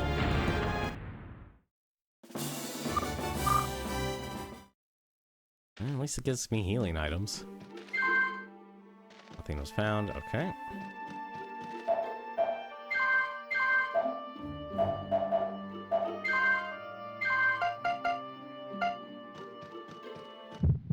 Oh, this is a... Okay, it's a literal ruin. Okay, it's an actual ruin. A new Harvest Moon game comes out tomorrow. Really? I'll be honest, I was never... Simulation games... I don't hate simulation games. I used to love playing simulation games, but then... I don't know. I never got into the Harvest Moon franchise. Like, I still actually have Stardew Valley, but I've never played it. I probably actually should. I could probably learn a good deal of lessons from that game. From the story, at least.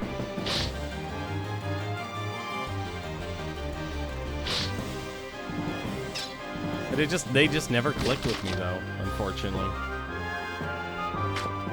I'm guessing you like playing Harvest Moon, Stardew Valley, and such?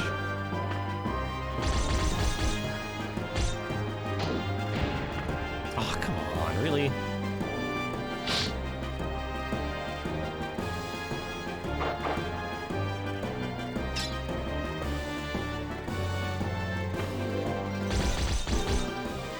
Like, I'll be honest, like, I'm honestly kind of bummed out I haven't been able to, like, buy the latest games or anything like that. And I know I don't really have the...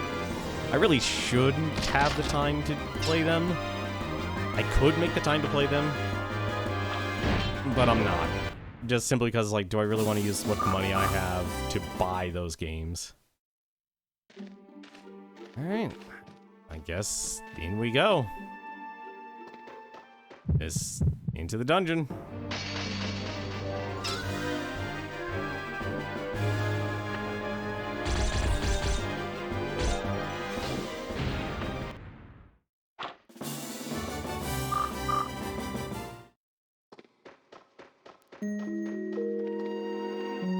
Oh, well that's foreboding. It's a lot of skeletons.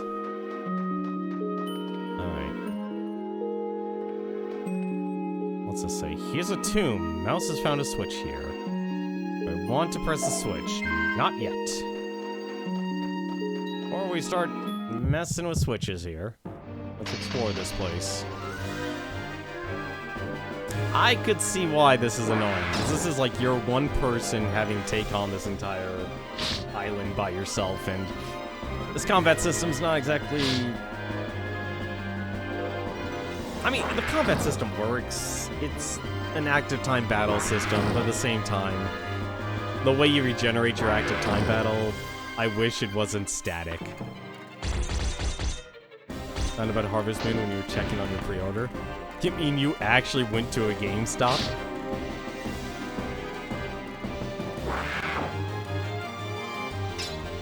Speaking of GameStop, I'm surprised the stock actually has been increasing again. It went from Was it last week on Friday? It was around $50. Now it's back up to 100. Well, actually, 112. Oh, eShop. Do you mainly buy your games from the Switch, or?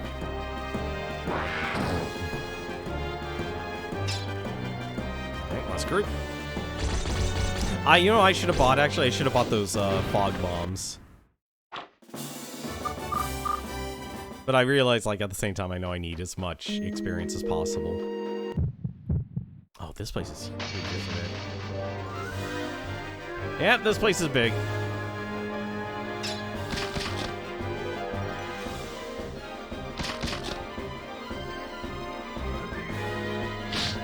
Like, it's sad that there's so many games that are coming out. Please don't be an instant kill. Oh, thank you. Okay, I think I'm actually over level for this.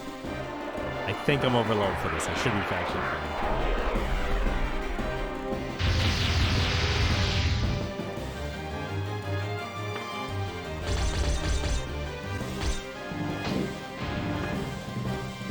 Really? I missed one?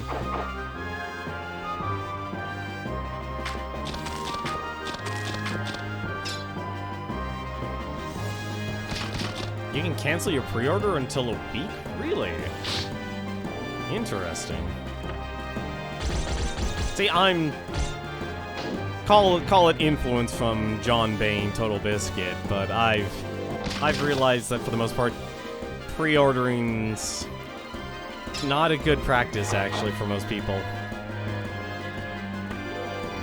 Like, if you have the disposable income, like, say, you know, Proton John, you know, go nuts, but for me, I don't have that disposable income anymore.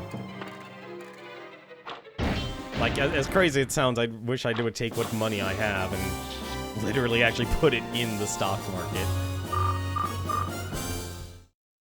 Because I'll be honest, like, if I have over 200 games...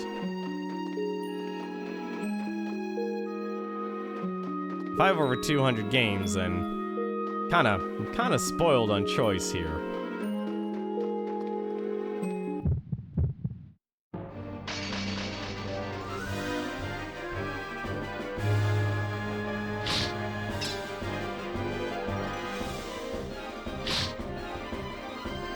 The only downside, I only have until the 5th day to actually go through this. Also, I have all my money with me. Kind of another problem. Alright. I was not expecting to actually do this tonight. I wasn't expecting this at all, actually.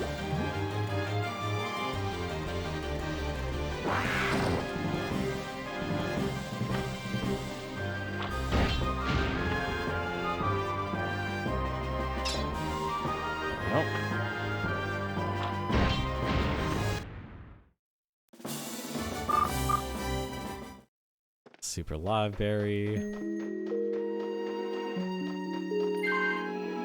Must has found another berry. Normally you don't, but Monster Hunter's been interesting since 2008, 2009. Oh, so you're gonna buy Monster Hunter Rise when it comes out?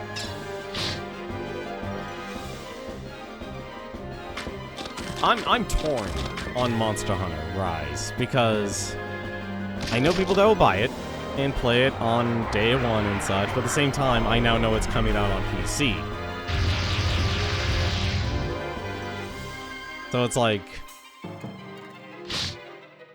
what do I do? What do I do? Do I just wait until the game comes out in 2022 and then I could actually enjoy it at a...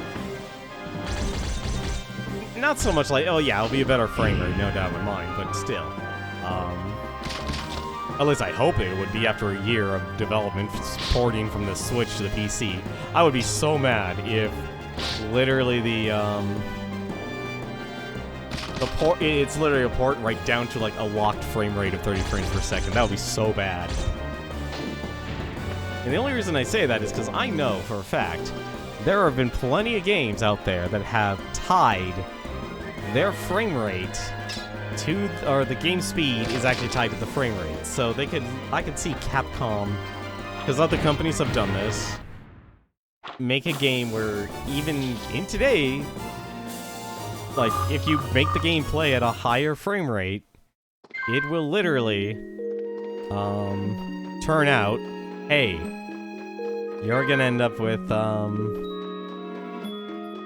you're only gonna end up with, what do you call it, 30 frames per second once the PC version comes out.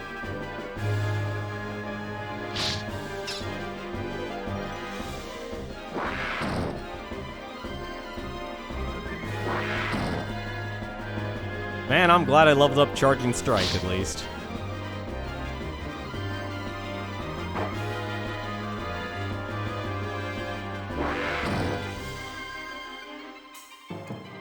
Especially since it was built to work for the Switch first, plus higher frames for this game equals harder game in general. Not necessarily. Like I said, there's some games that are perfectly fine. Like, they don't have the speed time tied to the frame rate, because, you know, sometimes people actually are smart with their game development. But there are other times where it's like the moment you adjust the frame rate. I'm trying to actually think of an example, actually, because I know I've played this game before. I honestly just can't remember off the top of my head, because they're just so few and far between.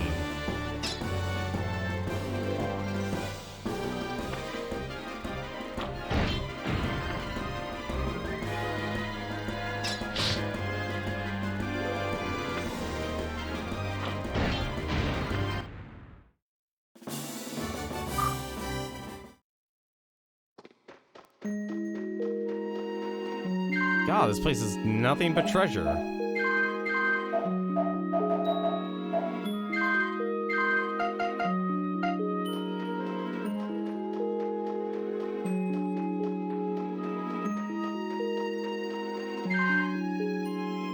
sand mirage.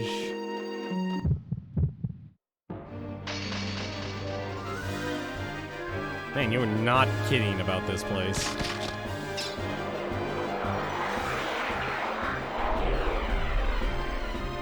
Please let mouse attack first, just to take out most of these enemies. Nope. These enemies are fast.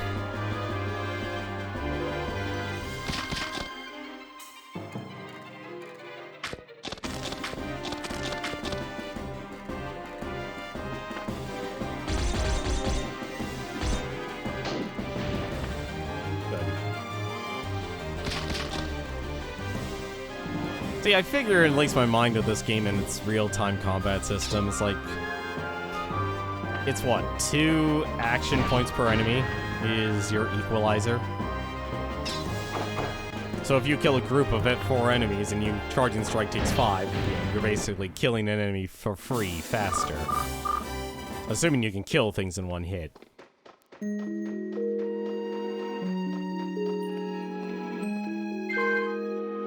Also found an ice charm. Probably gonna need that.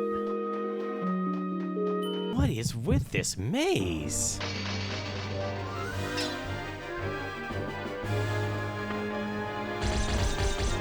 Emulating's a different story. Emulating is always gonna be a kind of weird situation. Because like there's artificial ways to increase the speed.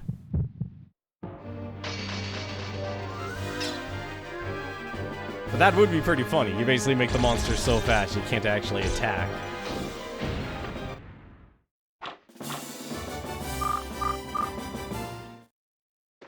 I just noticed these enemies drop a lot of money. A scabbard fish.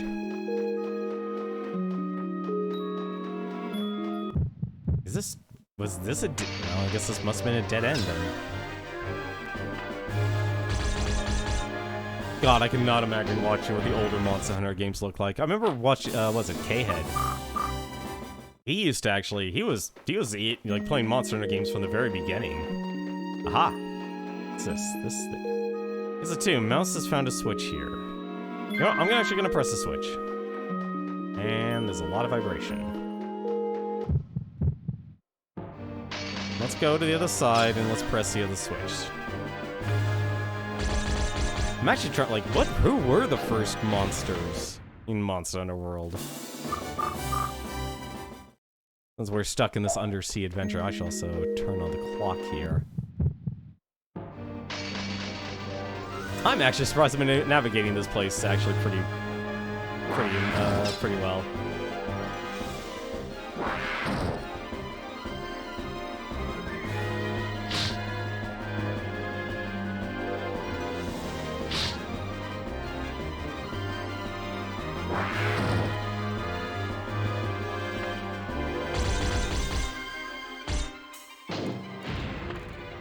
Oh, Devil Joe? Wait, how long has Devil Joe been in the Monster Hunter franchise?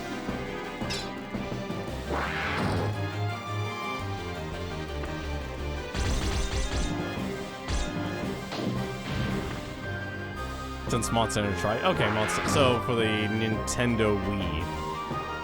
God, it actually makes you realize, like, Monster Hunter as a franchise is old, yet at the same time, it's not that old.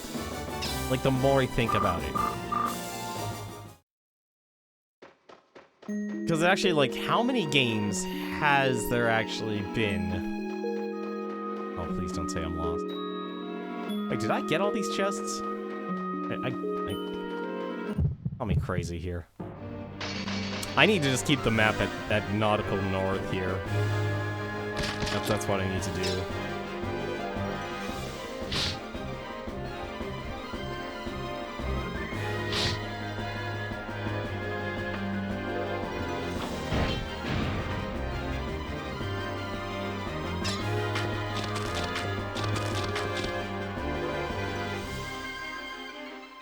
Like, Monster Hunter originally came out on the PlayStation 2. That was the original. And then it had a lot of portables, because the PSP was where Monster Hunter basically got pushed. Who the heck is Tigrex?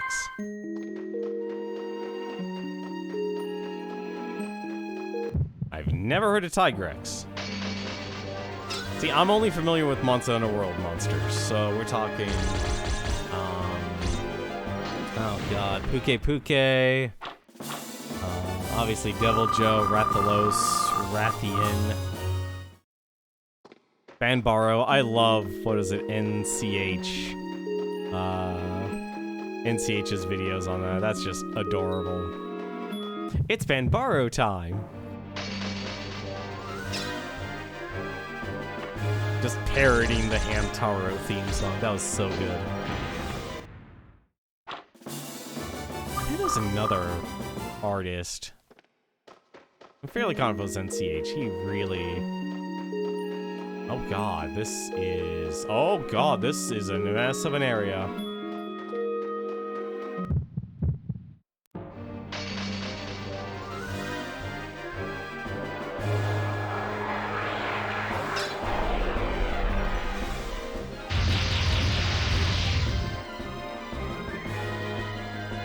I think who else actually? There's so many monsters. It's like when I'm playing it, I just have like, I don't have a Wikipedia knowledge, but it's like, oh okay, I know who I'm fighting here.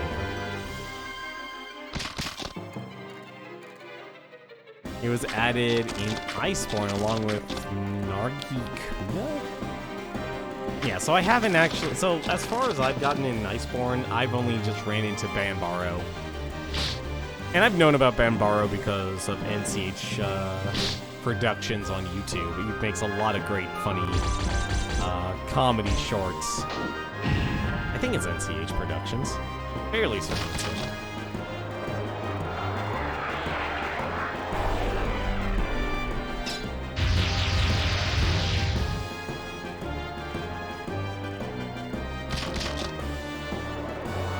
That was your... Oh, Monster Hunter Tri was your first Monster Hunter game.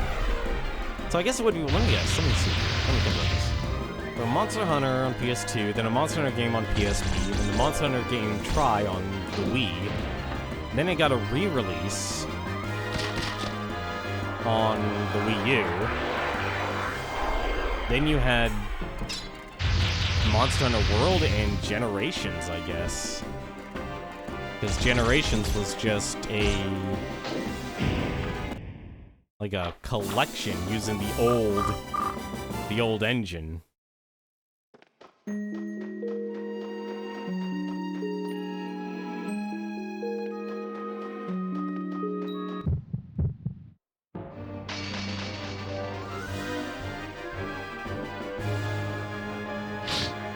This place is massive in size.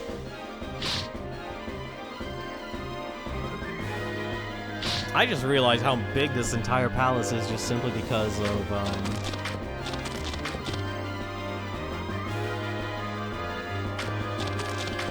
yeah, this place is big.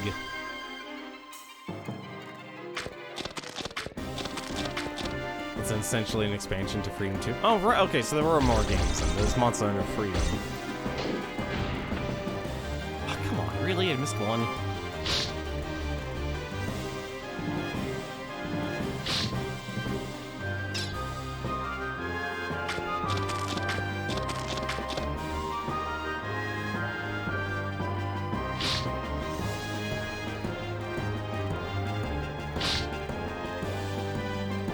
If this doesn't toughen me up for whatever it's down here, I don't know what will.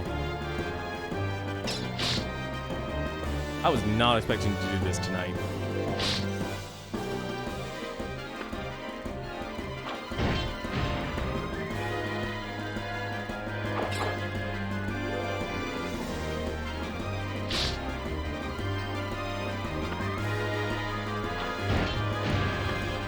Oh, whatever will at least power... If this doesn't bring my abilities up to level 10, I don't know what will.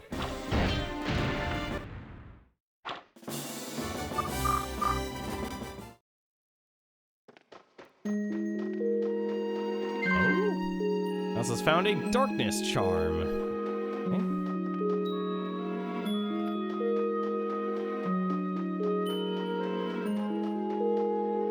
Okay, that's gotta be it then. So let's hit the other switch and let's find out what that does.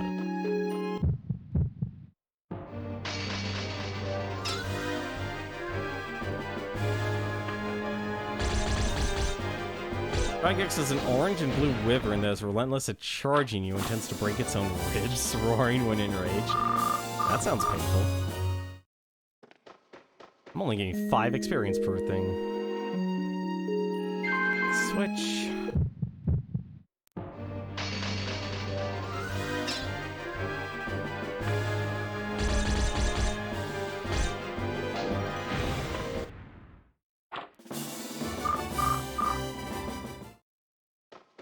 Not get much experience from this place. Alright.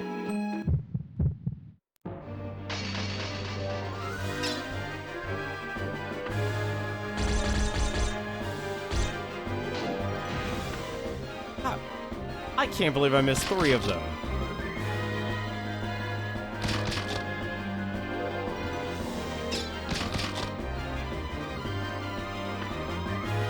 I wonder what the switches are for, though.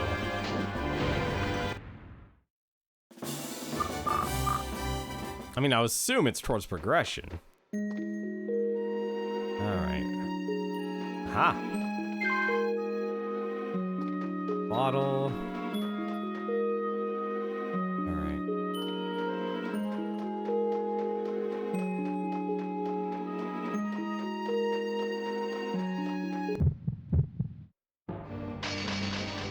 There's so much more to this floor, and I hate it.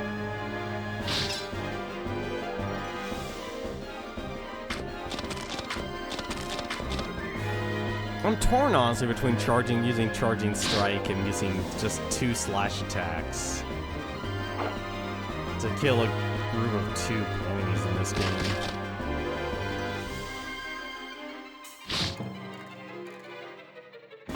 Guess it looks like I won't have to fight any harder enemies, at least.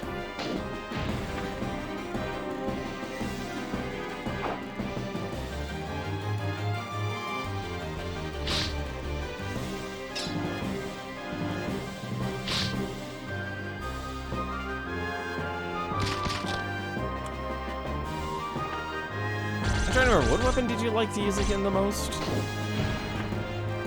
I always liked using, honestly, like for me, it's sword and shield with the light bow gun as to deal with like the elder dragons or the leshen and such. Those enemies can are just attack so much. It's like, why would you like, unless you have to be the tank. Unless you have to be the tank. That's the only exception.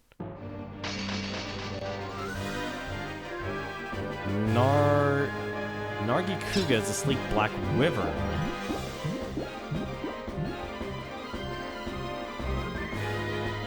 Known as the ambush predator in jungle and forest areas due to its tremendous speed and agility. Huh. Neat.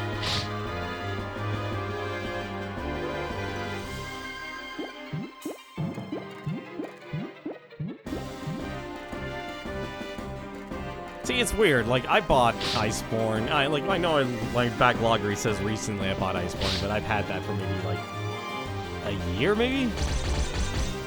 I probably burned myself. I burned myself out, honestly, playing just the Monster Hunter World itself, because I didn't buy the expansion until I actually finished all of the vanilla content in Monster Hunter World.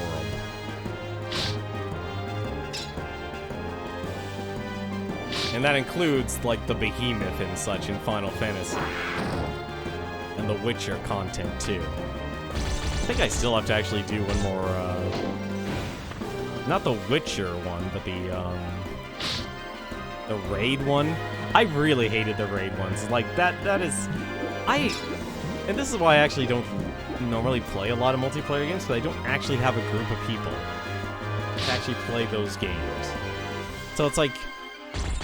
when you run into like this Final Fantasy 14 crossover or the Witcher crossover, which are cool, honestly. Like, I always found those actually extremely interesting that those exist.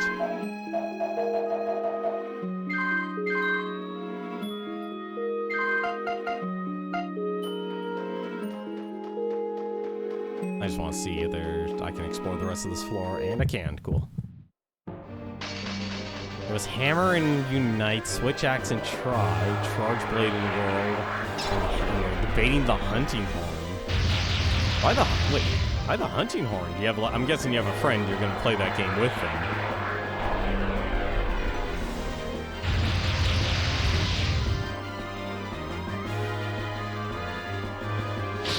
Because isn't like, okay, I'm not gonna say like, oh, isn't that the support weapon? But I mean, it has support capabilities, which lends itself to playing with a friend. Like, that's the reason I went Sword and Shield. Out of everything else, it's like, and yes, I could easily say Joe Cat and his funny videos kind of showed it's like, you know what, these all have actual specializations and such. Sword and Shield is your jack of all trades. And when you get right down to it, it's like, yeah, you really? Come on, I missed twice. Oh, whatever. But like, being able to digitally do pretty much every mechanic that exists in the game with just the Sword and Shield, it's like, yeah, I don't care if this is a beginner weapon. This is like a perfect weapon for a solo player.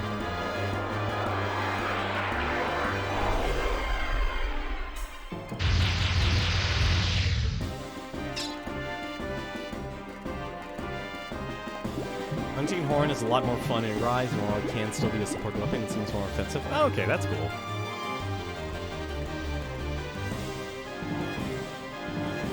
I just remember Tom Fox used it, and he was with a group of people, and apparently he was playing with Chill and Chum, I think it was.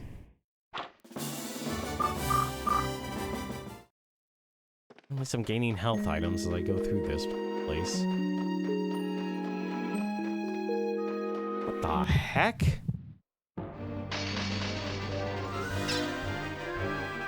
Oh, this is gonna be one of these dungeons.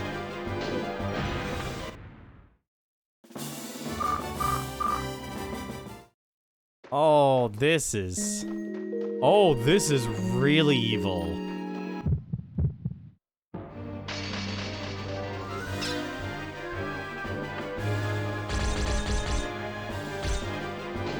wonder why you said this was a maze.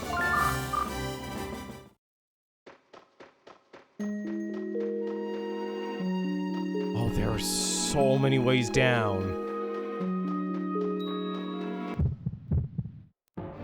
Oh, there's so many ways to go down, and I hate it.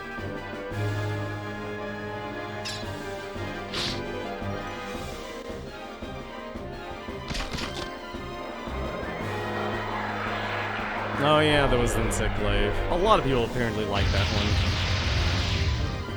I mean, to be fair, I did actually go and get, what's it, the Final Fantasy 14 crossover, because, like, yeah, I'm a sucker for Dragoons. Great, I've got 3 enemies, all in different areas. Better start the slash attacks.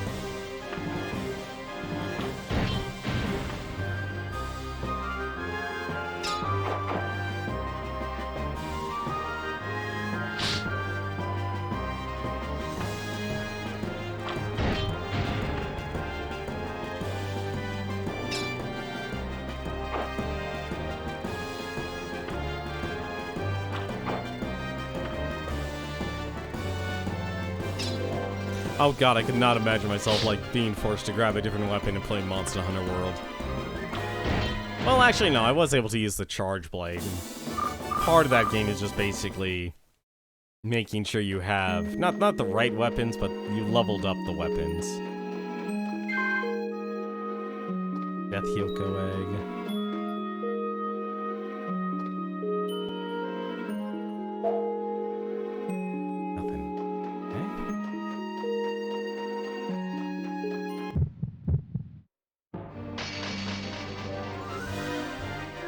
Oh my god, are you kidding me?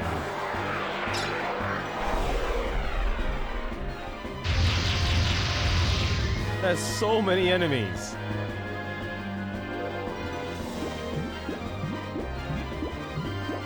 I'm so glad time doesn't advance in combat. I'm so glad time does not advance in combat in this game.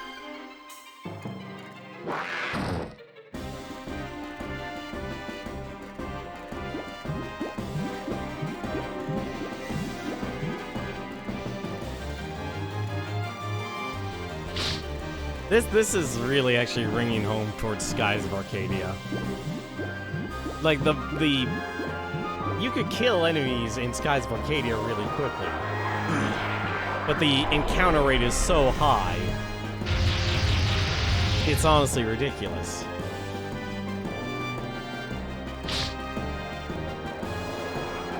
Like, I wish I did buy those, I wish I brought fog bombs, but I didn't realize I was walking into a dungeon today. Because this game has not done any actual dungeons or anything until now.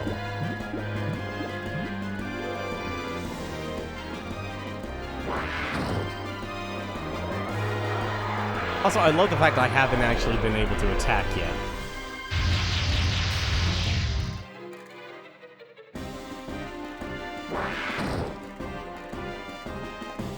This is a time-consuming place.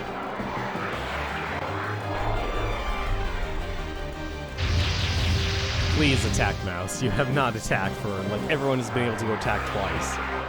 By now. Please attack. Thank you. Thank you, Mouse. Finally. Kill them all.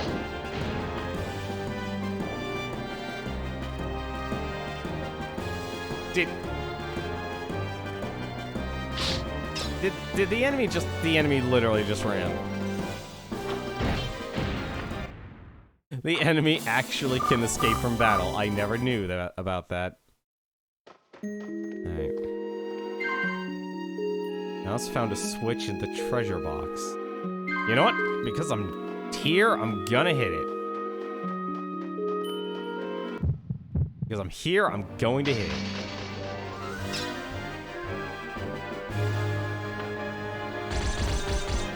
It was literally a one-way staircase.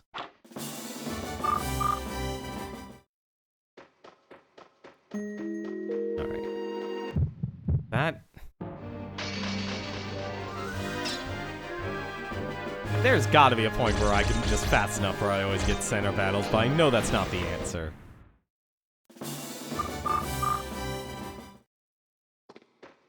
Okay.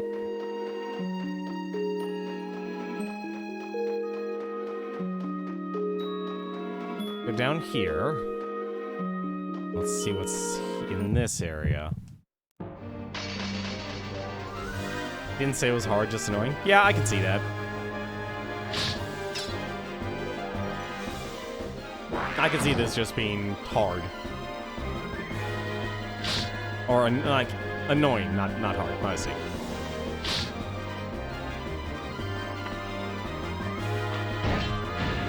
Like, I feel like... I think that's why more people in this day and age are more... They like being able to... They don't like random encounters anymore. And I feel like... You have to be able to do random encounters right nowadays. Because you either end up with, like, excess like this, or you end up with not enough. And then you don't know what, if you're actually going to be, like, the high enough of a level. Because, like, I feel like the real...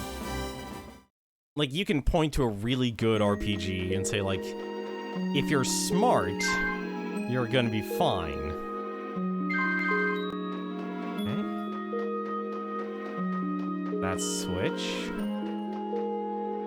So... Then they won't like Brilliant Diamond and Shiny Pearl? Probably not.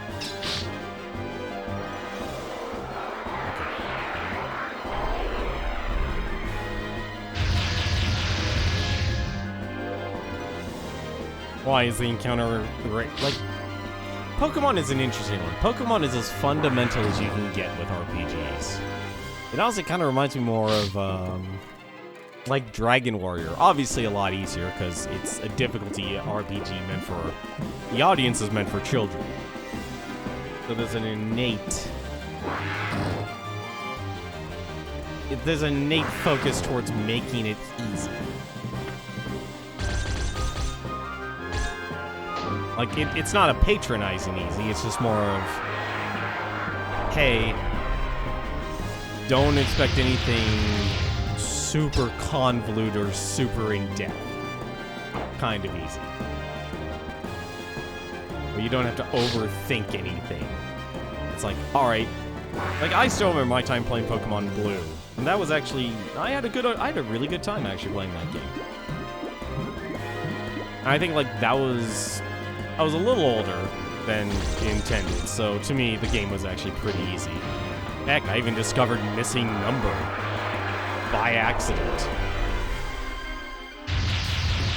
I was literally, like, on Cinnabar Island, it's like, alright, I need to level up here just to make sure, and then all of a sudden I run into this weird thing called Missing Number and go, oh, can I catch it? Alright, well, I couldn't catch it, so I kill it, and next thing I know, oh, I have 99 of this. Why is this glitched out? Okay, that didn't do anything there.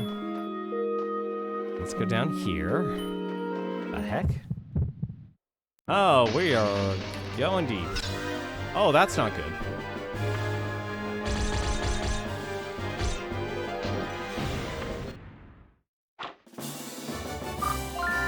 I think I actually did do Master Ball. I got Master Ball 99. Obviously way later, but... Like, I'll be honest, I barely took advantage of it. Like, I think I took advantage of it later on, but it's like, I didn't really think too much of it. And it was only until, like, the game... and other enemies in the game started glitching out, I was going, oh, this thing did something. And then I exploited it, once I actually realized what was going on. Because I ran into him a couple of times and didn't think much of it, because I was leveling at Cinnabar Island.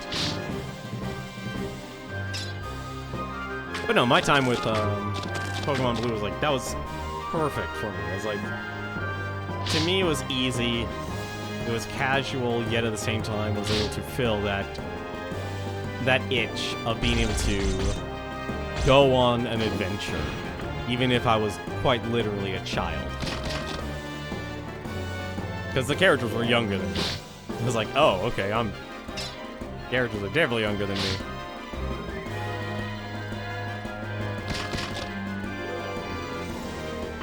But once I beat Blue, it was like, what was it? Blue and Pokemon Stadium.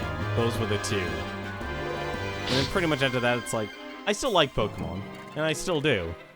But I'm not... I obviously don't know all of the monsters or anything like that.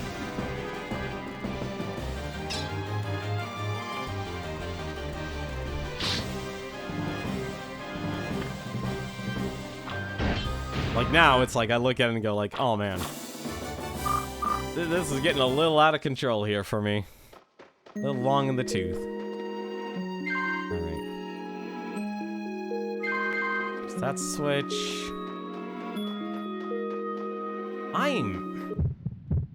There better be a way. That's gotta be the way up. You did Safari? That was a Safari Zone glitch?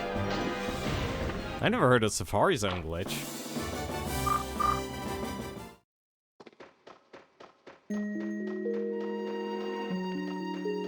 Why are you not open? Oh, wait. Hello. Oh, I probably have to go all the way around. Okay.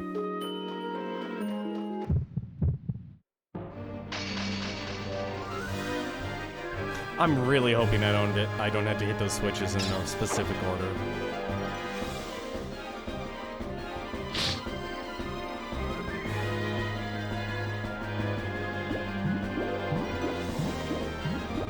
I can't believe the answer to this game is just going solo for so much of this adventure. It's like, why even have a party system? It made it so you never have to worry about running out of steps. Okay, so basically you were there forever. I still remember when Pokemon was it? It was like, until Pokemon Stadium, I didn't realize that one of the strongest enemies, or one of the strongest Pokemon, was literally Tauros. Tauros was one of the strongest Pokemon in that game.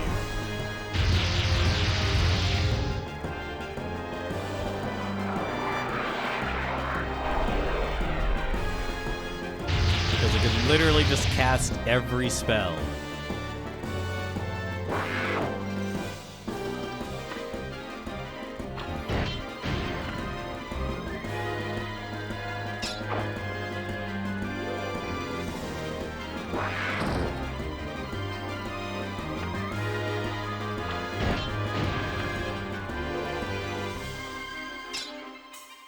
But yeah, like I said, I had good times with Pokemon.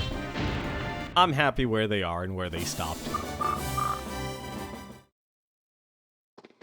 Alright. So, unless this lets me go all the way around...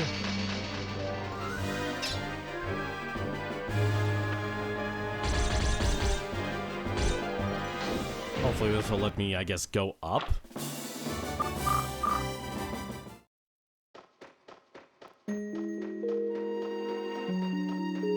To go up before I go down?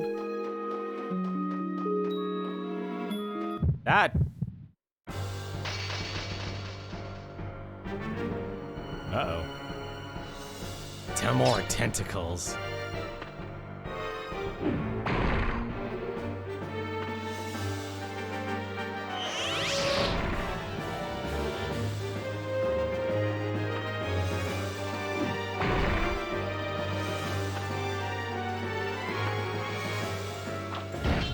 The music in this game was good.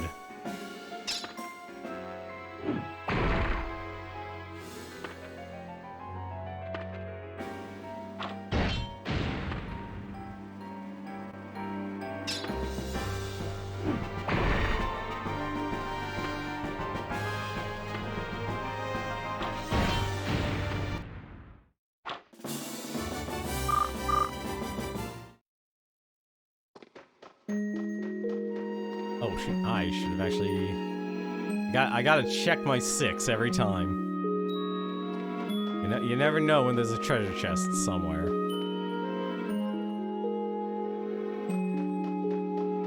Alright.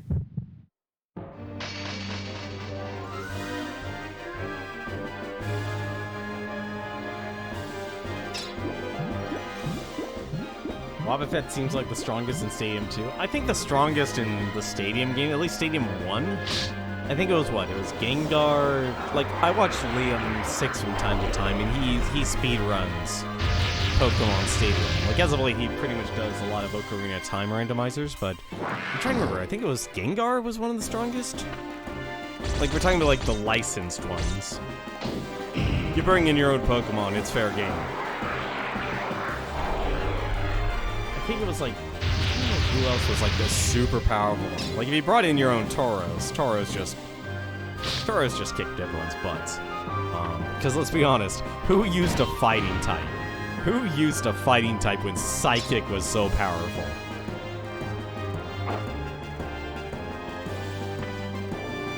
Like, there was only actually one, I think maybe one good Psychic type. I think that was Abracadabra. Or Alakazam, that's what it was. It was Alakazam. Push in treasure box, press the switch. Yeah. Hopefully that actually did what I think it did.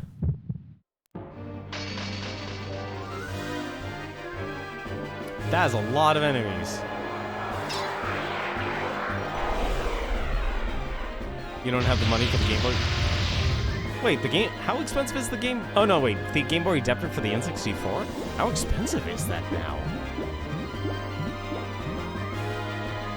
Well, actually, I guess it would be expensive because it was proprietary. You had to literally buy Pokemon Stadium to get one. Maybe chill out like $60. The positive side about that little device was that you didn't need to keep it in your in the controller. It was like, okay, once it's loaded, you can then unplug it and then put it in another controller and get their Pokemon in. The joys of learning how to share.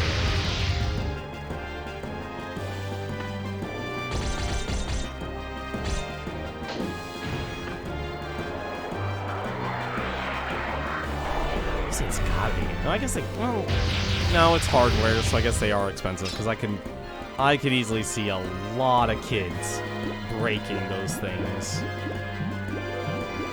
They were just not really traded all that much, actually, when they worked at a game store, now that I think about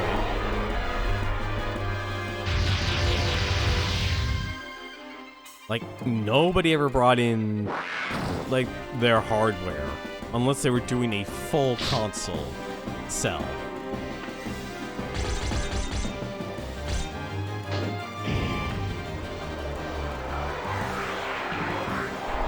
Oh yeah, Stadium 1 lets you do the same thing with the adapter. It just emulated the Super Game Boy software. Which was really inventive, honestly, for the time. Like, it's really interesting, like, Nintendo really did think of a lot of things, actually.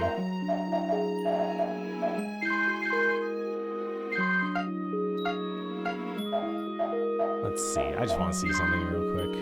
Oh my god, the Charging Strike and Charging Slash are level 10. They can't go any higher. They're maxed out. They're maxed out.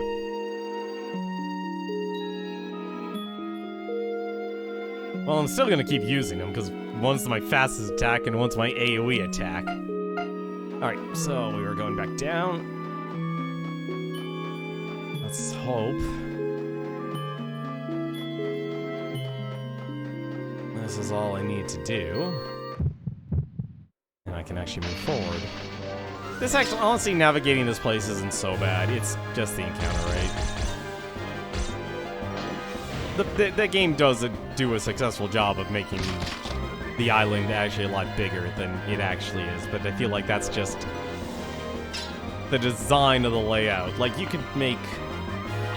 Like, Dark Souls 1 It's like the perfect area. It's like, yeah, honestly, you're actually running around a lot, but it's still very manageable.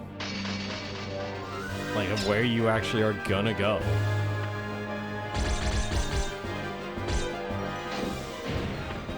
I don't think they've ever... I think, like, once they finally realized... Well, they sorted it with the other Dark Souls games, but at the same time, they kind of didn't. Oh, that ain't good. Oh, come on. Really? The heck do I have to do here?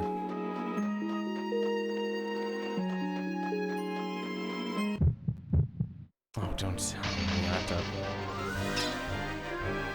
No, don't tell me there's a right order with this.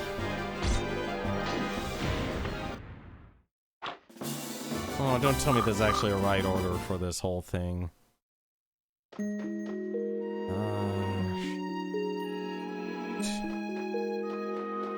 I'm gonna hate myself. I don't think there's anything else here aside from guessing which way's the right, or what's the right switch order.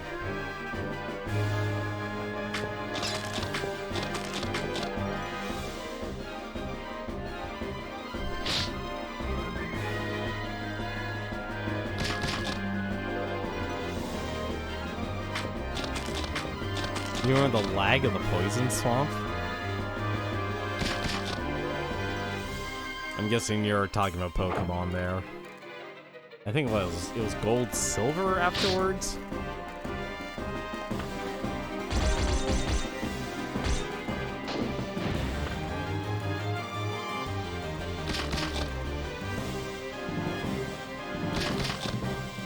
I mean, let's be honest, anything successful with kids just instantly tries to become a franchise.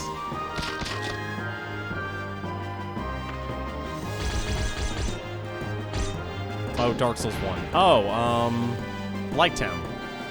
It's Blighttown.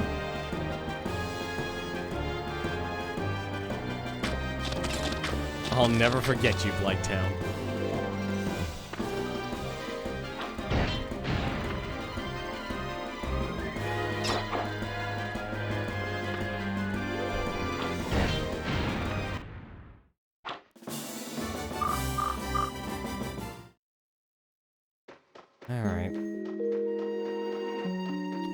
Hoping there actually isn't a right order to these switches. Okay. All the switches have been pressed then, so I don't have to worry about that. So there's another... There's something else I'm missing.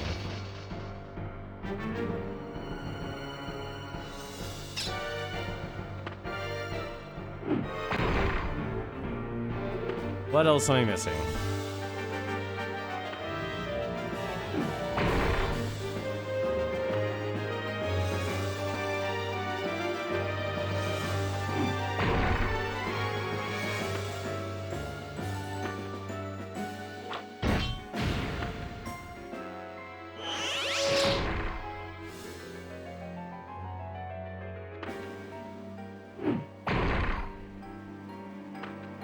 You actually beat all 3 Dark Souls games.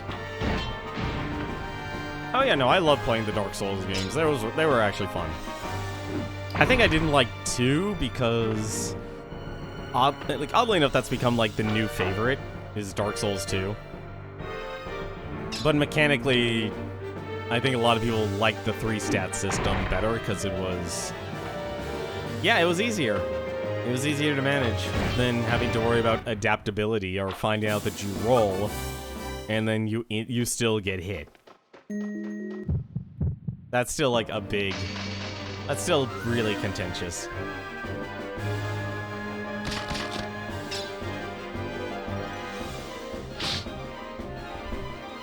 You couldn't get parrying or parrying is...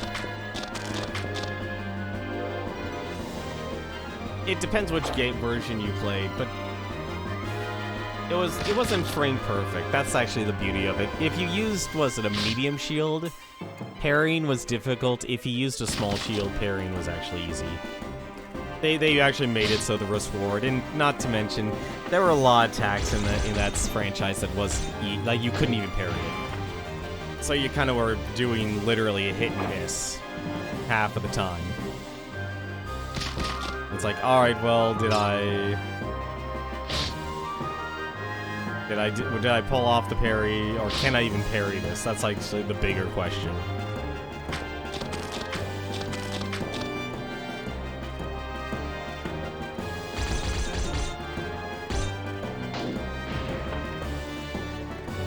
But like each of the Dark Souls games for me, I always just simply were like, play through it once and you're done.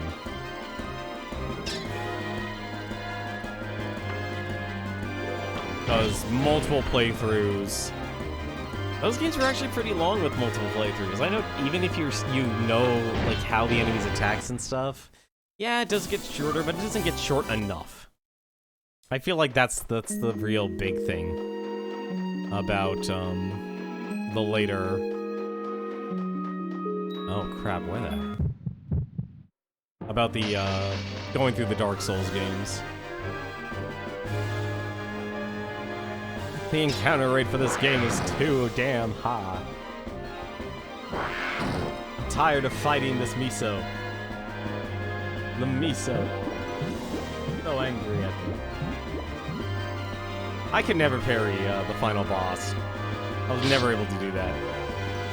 I probably could do it now, but back when I was playing the game, I did the worst build. I think I realized something. When the moment there's like a stat system, and I don't understand it, I will spec in the worst way possible.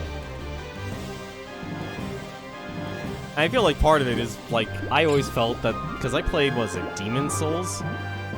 And it, yeah, weapon choice does matter if you really want to actually do damage.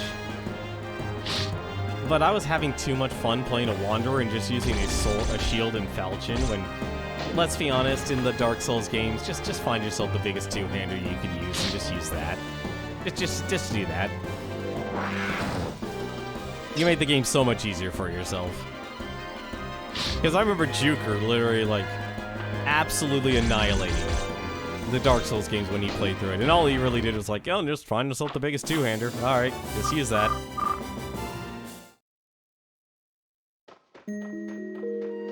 Like, alright, well, the enemy's dead.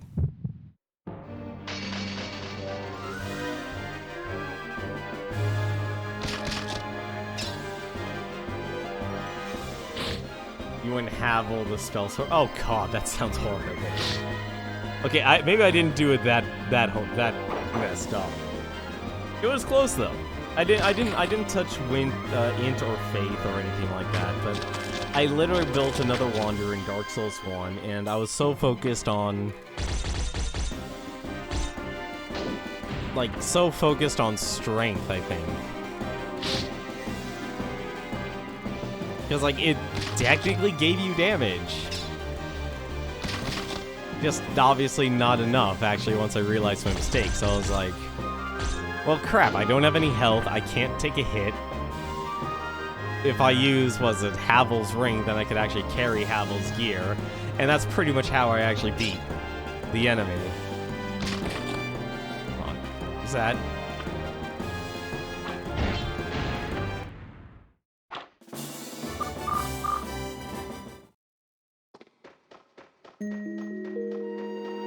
I really hope I'm not lost. I am lost here.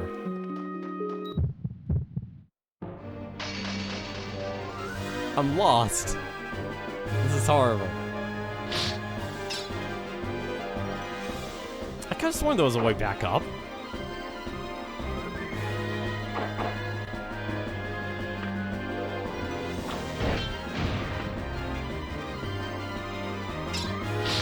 That was always the fun part about Dark Souls. Like, technically nothing mattered. As long as you had enough stats, or you sharpened the weapon, it didn't matter what you were using.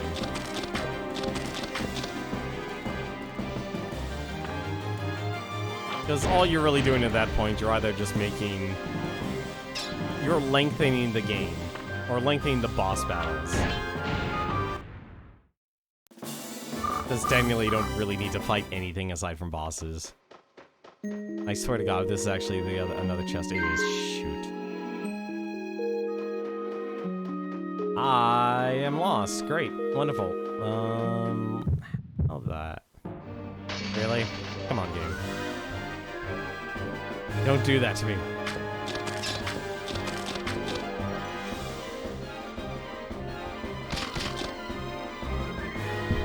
Ow! Oh, my own desk.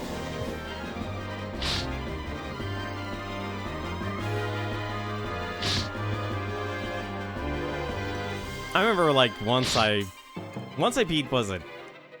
Yeah, Dark Souls 2, was it? When Otto gifted me that game. I did a Little Mac build, and pretty much came to that point. It's like, you know what? If I'm gonna play Dark Souls, I might as well just do themes. I always had fun with that. I always had fun doing themes. That's literally what made the game interesting for me.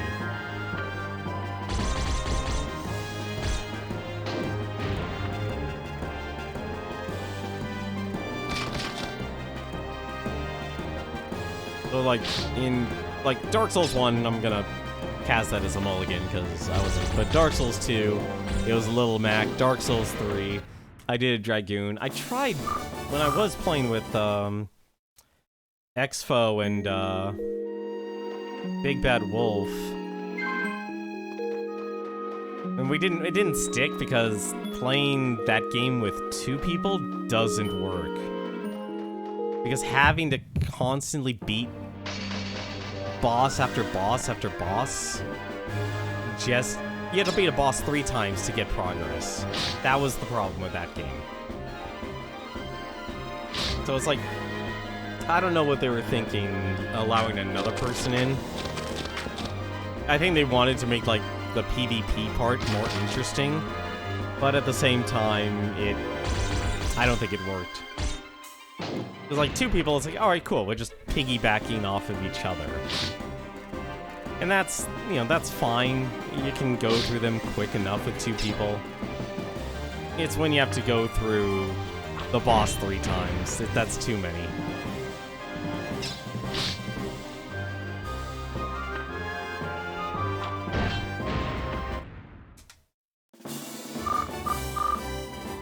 But when I did do that, it was more of, where the heck am I supposed to go here? I am completely lost here.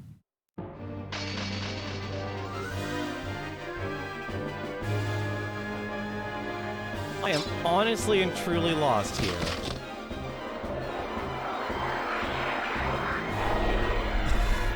I need a map. I don't know how I got lost in this place. That doesn't make sense. Like, unless the walls closed in on me or something.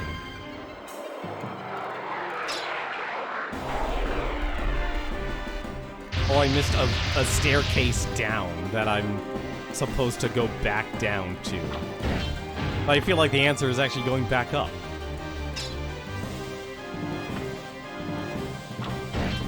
It's like, why would you have me hit switches, and if the area by me doesn't open up, then clearly another area should open up. Oh, there you go. Okay, never mind. We're not lost anymore. We're not lost anymore. Oh, come on. Really? One? No, it was bound to happen.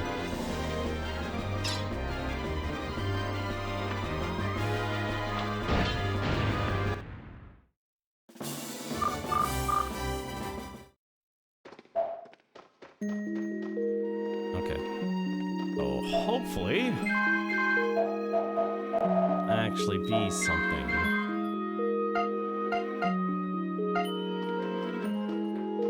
Gotta be something around here. God, these encounters are annoying. This is too high of an encounter rate. I don't even think I can leave this place either. I have to complete this dungeon. On 3, you couldn't progress through the constant invasions that just turn. I don't blame you. I don't blame you for that. I'll be honest. I barely had invasions when I played Dark Souls 3, and I got that game when it was new. That was one of the few times I actually got a game when it was new, and that was Dark Souls. Or Dark Souls 3. Barely had anyone invade me.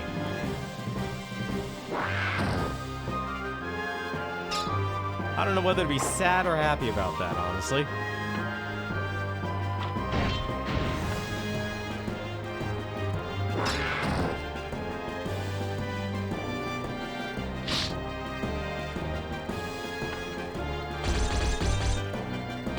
It wouldn't just be one person, it would be 2 or more people at a time. I know there were NPCs. They still had the whole NPC moments. Heck am I supposed to go? Don't tell me I have to go all the way back. I probably have to go all the way back, don't I?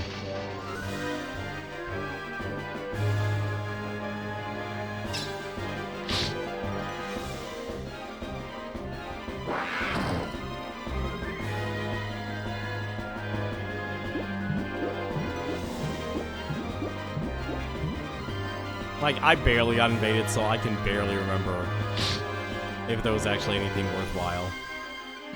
Those players, because they're all wearing Mimic Helms. Yeah, no NPC wears a Mimic Helm.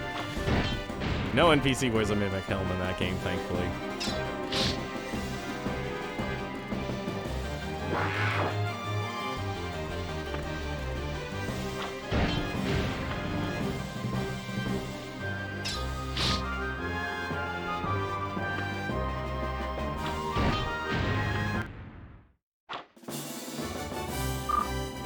I'm gonna lose all of that money. I'm gonna be so sad. Alright, so...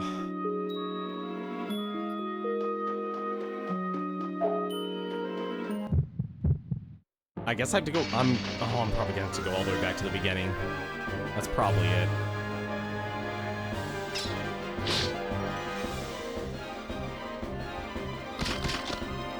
I probably have to go all the way back to the beginning and then go around.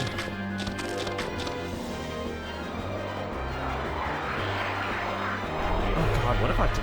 No, this game is convoluted. It wouldn't be... I have to leave the dungeon and then there's a new part to go in there. Would there?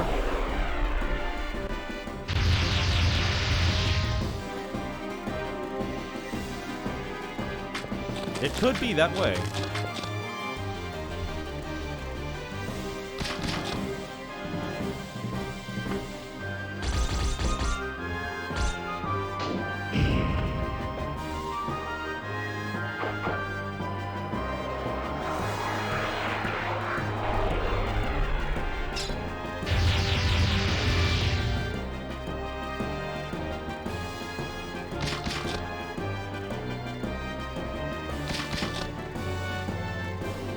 It's a good thing I actually like this game's music, or else this would be really wearing itself thin.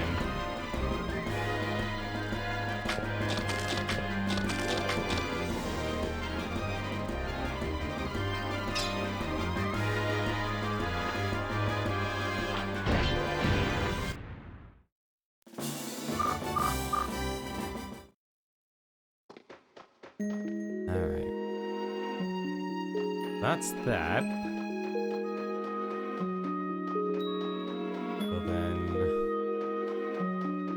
The dungeon was...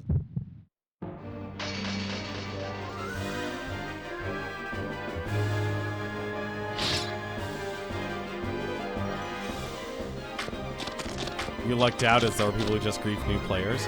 Like I said, I think buying the game new prevented me from experiencing a lot of griefing.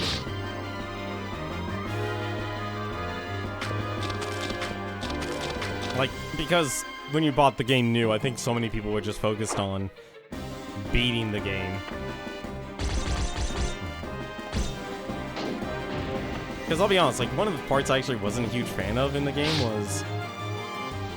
I've never been a fan of this with Dark Souls. There's always been the religions in the game. Like, they're an interesting concept, but I hated the fact that a lot of it was tied to PvP. And you had to pretty much invade other players. And honestly, combat in that game is okay in terms of PvP. It works, it was functional, but never anything that really... Like, too much dodge rolling. It was all dodge rolling. Everyone was just dodge rolling. Left, right, and center.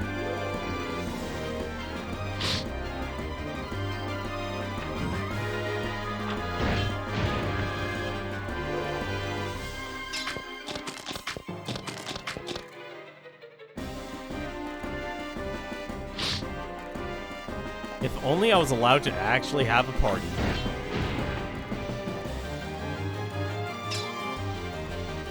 I'm still so sad. Like, that's the answer. It's like, oh, you need to have a party.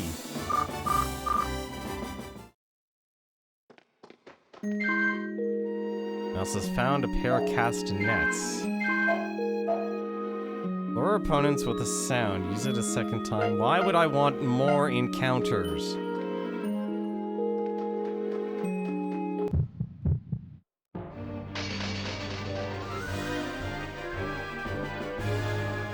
Why would I want more enemy encounters?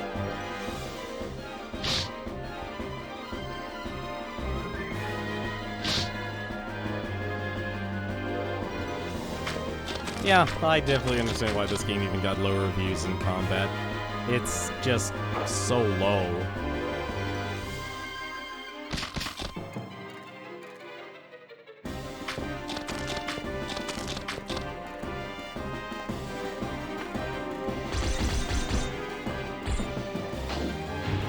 Like, I think the system of the whole sectors and stuff, it works when you actually have an entire party. But when you're by yourself, it just doesn't work. It was the goofy invaders that didn't really do their job to kill you, instead just goof around. Oh god, that's right, you wouldn't be able to just make any progression either. You were literally stuck until they were done having their fun.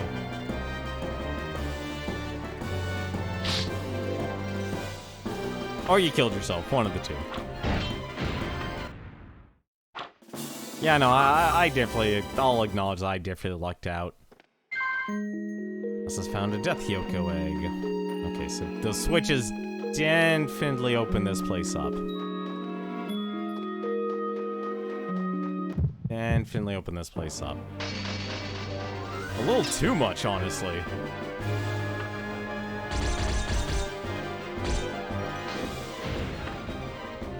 Really? There's two of them? How are you guys so with high evasion?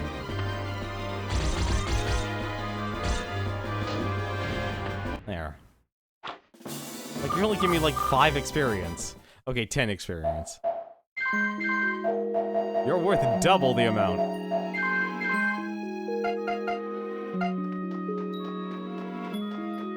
Oh god, I think this entire area is just open now. This is oh my god, this is my worst nightmare. This entire dungeon is actually opened up.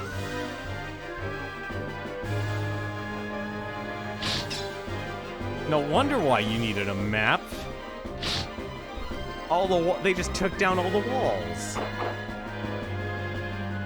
That's why this dungeon is so confusing. They just removed all the walls. At a high encounter rate, and yeah, you've got yourself one annoying dungeon.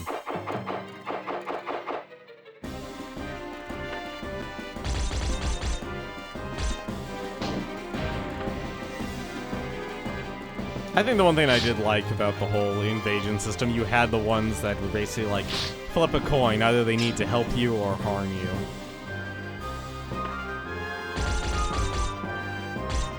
You don't know what you're gonna get as your objective. Need to kill the invader's partner? Go for it, that's your objective.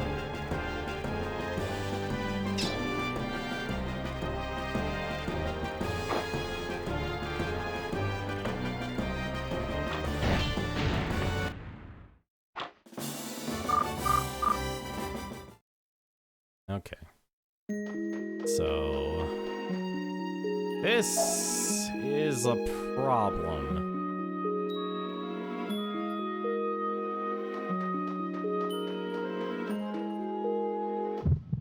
Oh, this is... I gotta just figure the way out. I can't explore this dungeon. Just find the way out. Find the way out, mouse.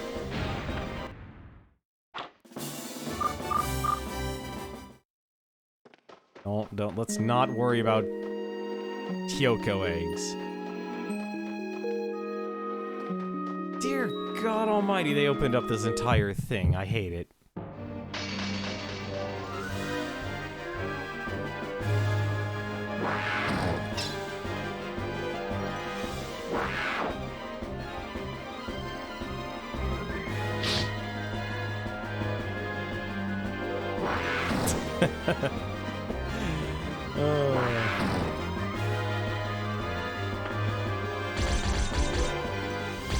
Oh, sounds like you made a very interesting experience out of Dark Souls. I feel like that's honestly one of the core parts about a good video game. It creates an interesting and memorable experience. Whether it was for bad or for good, well, that's a whole different story, but still. Well, that sleep's not gonna last long. Oh, maybe it will. Yep, it will. Please attack, mouse, please.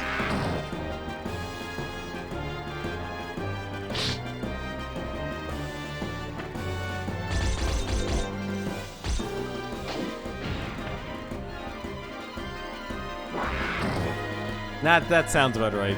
That sounds about right. Like, that was definitely, like, a chaotic level of degeneracy in Dark Souls that you couldn't really get anywhere else. That's always what made it very memorable. Like, that there's a certain, like, in small groups of anonymity, can be really fun and memorable. Because, like, it's a super controlled environment. It's not like the chaos of playing, like, an online, like, a massive online multiplayer game. The spiritual protection? Stop! Walk away from the chest, mouse. Walk away from the chest. A strange charm that protects the user from various special states.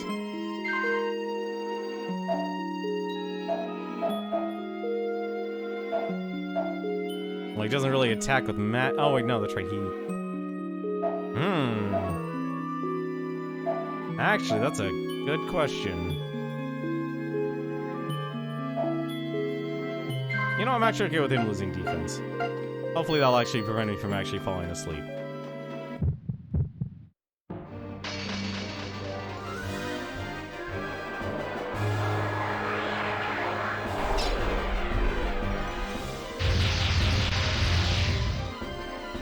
You also did have Shrek attack you in the swamp. Okay. That was definitely the other thing Dark Souls had. That created character. I always play my game straight. I'm a straight arrows through and through, but man oh man, can I... As a voyeur, I always appreciated the insanity of the character creation process. Like, I always have this love-hate relationship with people who can do, like, a Mystery Science Theater 3000, but it's a fine line between people who are... You know they're doing it out of, like, satire and mockery, so they're being really sassy and intelligent with it, versus those who are... They bought the game, they hate it, but they're doing it because they don't want other people to have a good time.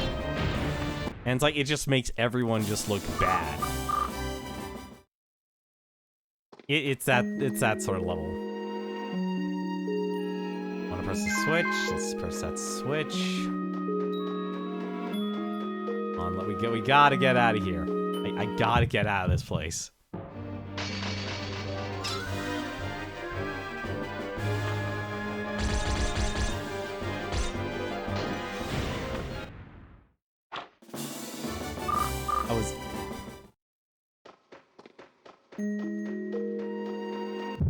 There are different levels of inspiration here.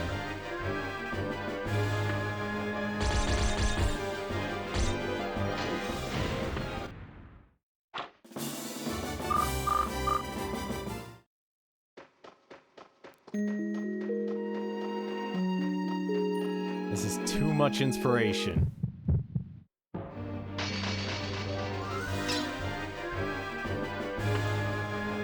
Good, just keep being in the center, please. Anytime I'm outside, I'm in the center. It's a problem.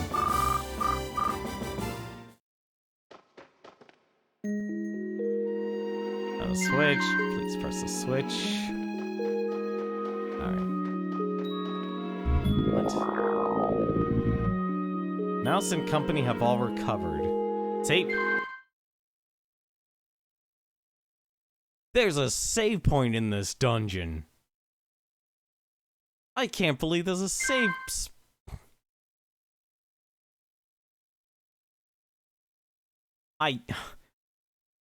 Why? I love how the text also says, and party have recovered. How am I supposed to actually bring an entire platoon with me here when there's only meant to be a party of one? I feel like this game definitely... This game deserved the negative reviews. Because, man, there's clearly a difference here between the writing and the game design. That, if anything, is actually the big thing. That's the big separation here. I'm actually glad the save point, because that means we won't be losing our money. At least we won't be losing our money. I don't care if there's any good loot in here. This game is not a very loot-based game, and I should remember that. This game is more about the story than anything else, and the levels are the only other thing that matters.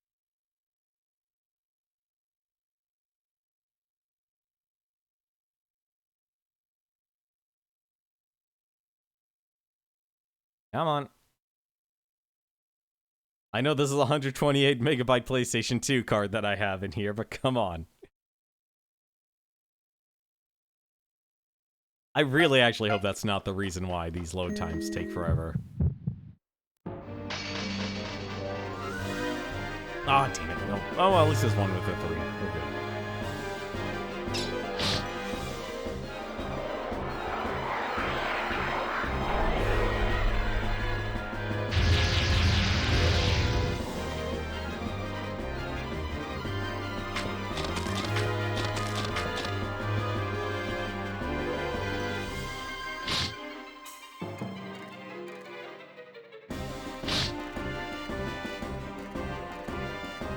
You know, I kind of expect this amount of encounters if I was playing like a Chocobo's Dungeon game.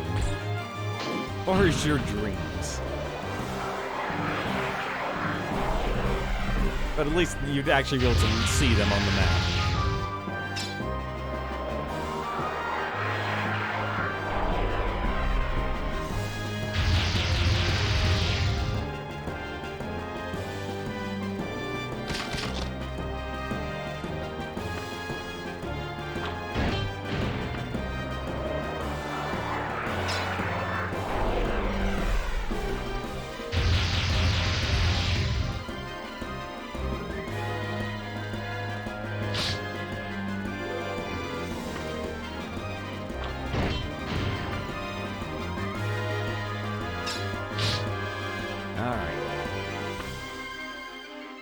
Before they attack, they sent you a DM on the Xbox? Oh god, that's right. People could actually send messages over that system.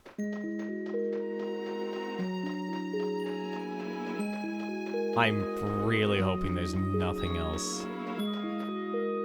Wait, was there something over there? Yes, there was. Damn it, my own greed. My own greed is against me here.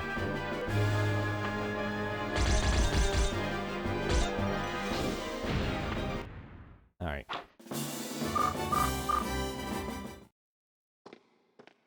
Come on. Else has found a flame charm. Completely worthless. Please be the end of this dungeon. A Gigamin. Okay, that's just an item that increases your attack power. That's for the battle. I think we're near the end. I really hope. You know what? Oh my god, the worst thing is we're probably gonna have to walk a way out. We're gonna have to walk a way out, I bet. Man, That's a good sign. Double stairs down. What the heck happened to the floor?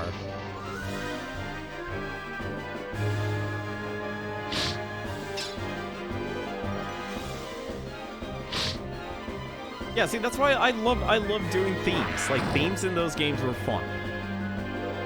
Like, if you were doing a Dragoon, I respected it. If you were doing a,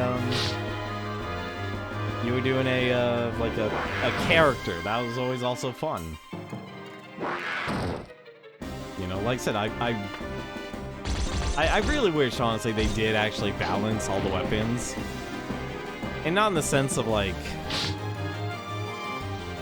In the sense of just damage. That was the big thing. Because there were a lot of weapons in that game that really could have been really fun to play, but they either made them super inaccessible or just really ineffective weapons. And that's the real sad part about Dark Souls. Like, that game could have really... Like, it still is, obviously. They're still making another Dark Souls game. I think it's called, what, Elden Ring or something like that? So, we're still gonna get Dark Souls games here. Just obviously it's gonna be different themes and such. Different themes, different stories, and that's perfectly fine. If anything, I actually encourage that, because you can only stay in one area for so long. Also, this is gonna get creepy. Okay, never mind, that didn't get creepy.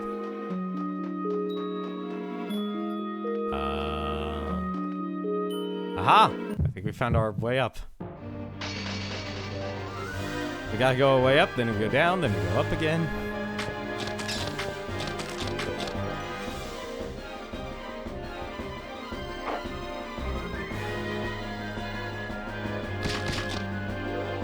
But yeah, like I said, there's a lot of fun you can have when your game has that enough of being an open-ended concept.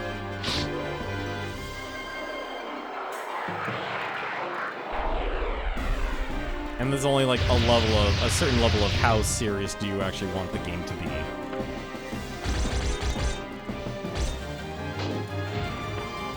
Oh, come on, really? What? How did New Game Plus and... Hang on a second, I'm gonna allow that. What? I'm sorry. Automod, what? You're okay, buddy? You okay, Automod? Because... NG plus space A. What?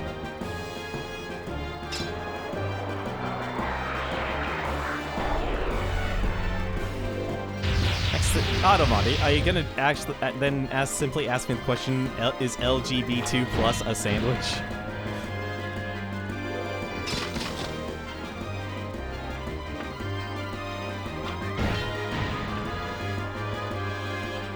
Oh my god, imagine if you actually did make that a sandwich. Oh, what food would actually start with the letter G? Oh my god, imagine you could actually make a sandwich with that, with those initialisms.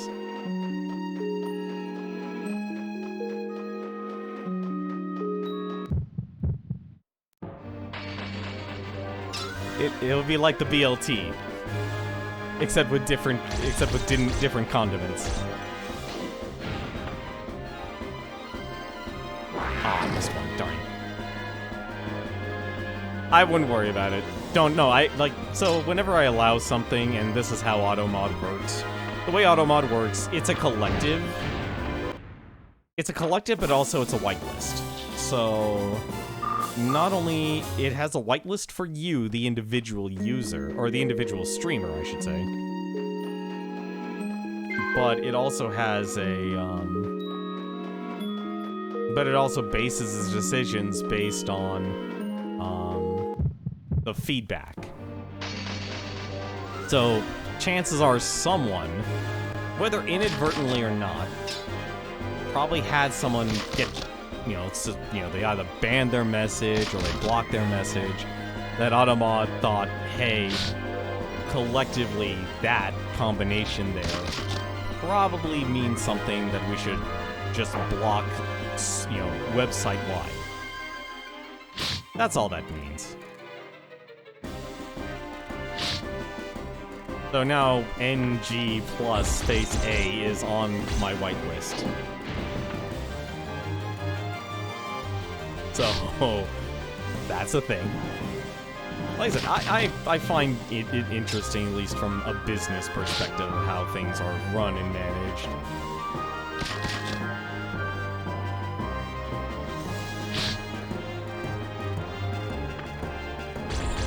Like that's the way I analyze things. I swear to God, if there was actually a way to actually bring in your party members into this dungeon, I would have been a lot happier.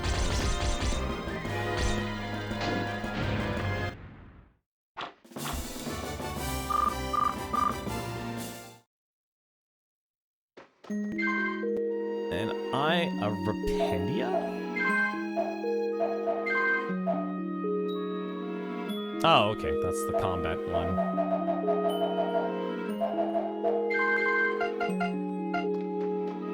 I shall be happily ignorant here of not knowing what that means, so please don't actually say what the word is. If it actually is a derogatory statement. I will remain happily ignorant.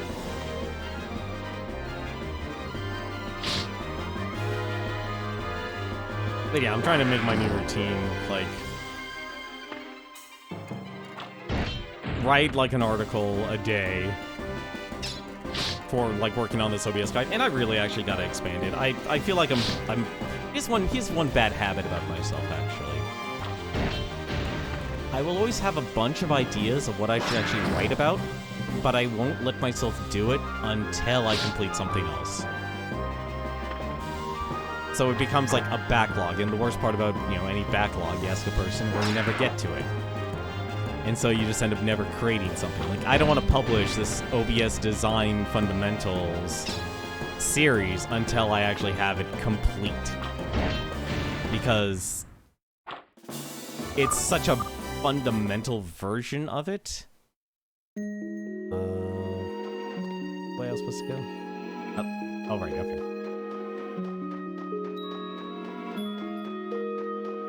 Go, and we finally made our way up. It's such a fundamental version of it that, if I publish just like one article, it's not gonna get any traction. And nor should I actually just like publish the entire thing at once. I kind of want to make it so it's like it's able to reference other articles and such. Kind of like how a lot of people do like video tutorials and such.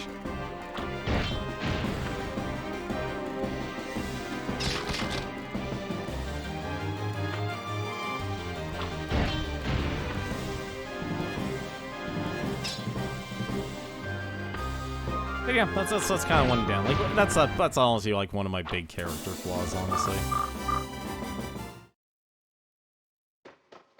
I don't even get attached to it, too. That's the weird part. You have a chest. Okay. I've literally been in this dungeon for almost a day now.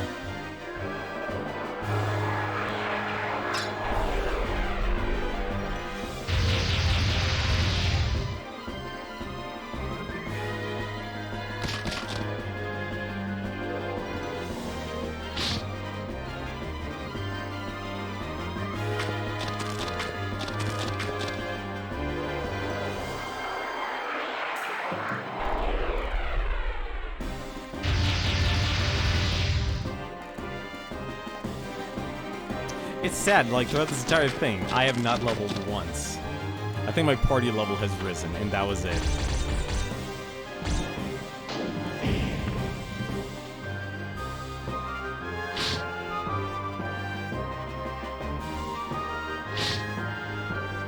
Someone forgot the I in team.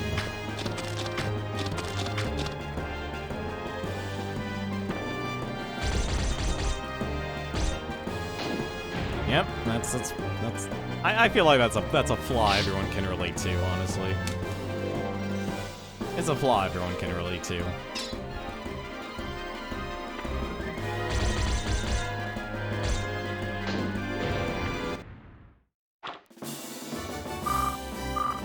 I think my only other problem is basically I don't want to publish things like out of order.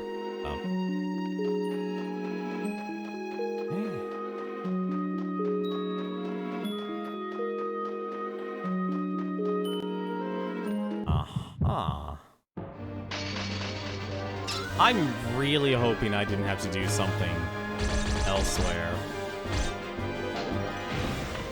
I would be very upset if I had to do something elsewhere.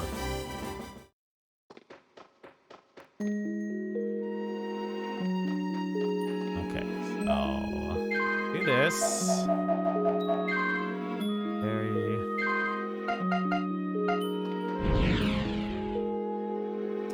All right. Teleporter.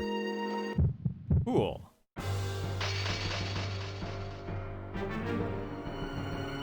I feel like everyone should actually give them, like, here's the thing, your hobbies should be your projects. Like, if you really think about, like, what you actually want to do for a career, and you know what you want to do out of a career, it really does come down to publishing the content or the tutorial on how to do the project. Or to do the job that you want to do. Like, everyone actually, like, I think that's honestly one of my big things is, like, what have I been lacking? I need an actual hard skill set. I need a trade skill. And I think, if anything, probably most of America does. But the problem is, of course, is the actual investment. 200 gold. Really? 200 gold in this area? People like Barry. I am taking a guess, and I'm not looking back. This dungeon is too long, and this area has too many tentacles.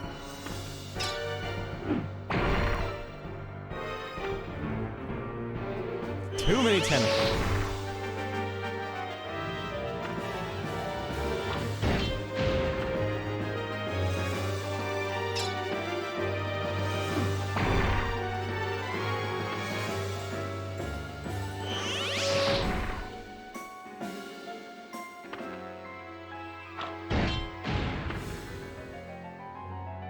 This is so Dreamcast RPG.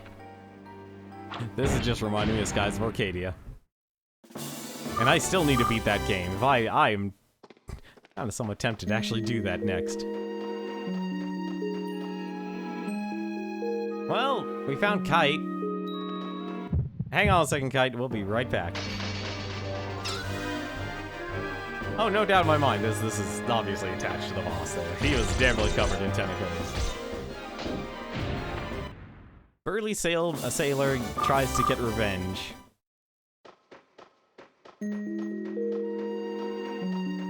I just want to see something. Hello.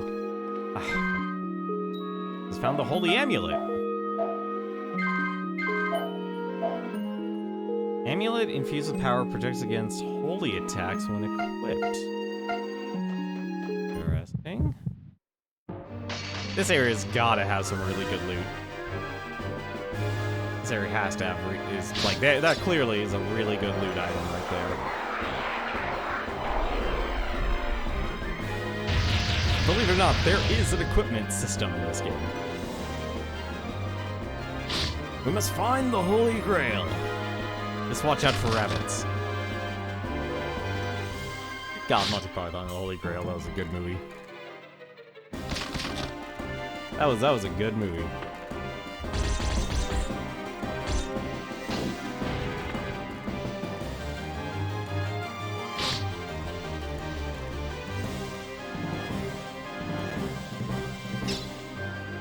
You cannot get away with making something like that today.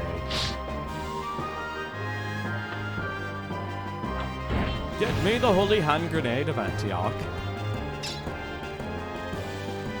Do not throw on the count of 5, because 5 is right out. Only 3 is the number. And aha, of course there'd be Death Hyoko eggs in here. Of course there would be. I would laugh, actually, if this place was a circle. It probably is a circle, actually. This area is probably a circle.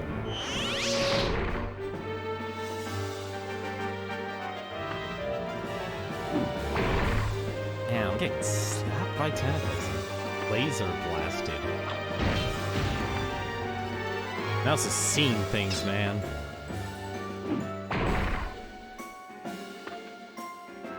Would you like to stay at Castle Anthrax?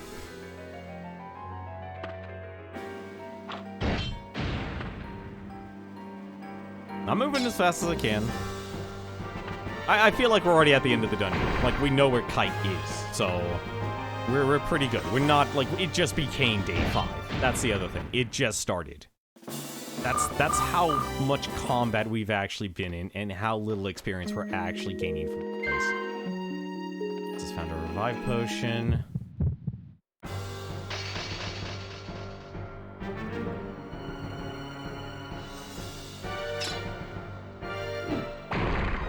So we're fine on time, thankfully.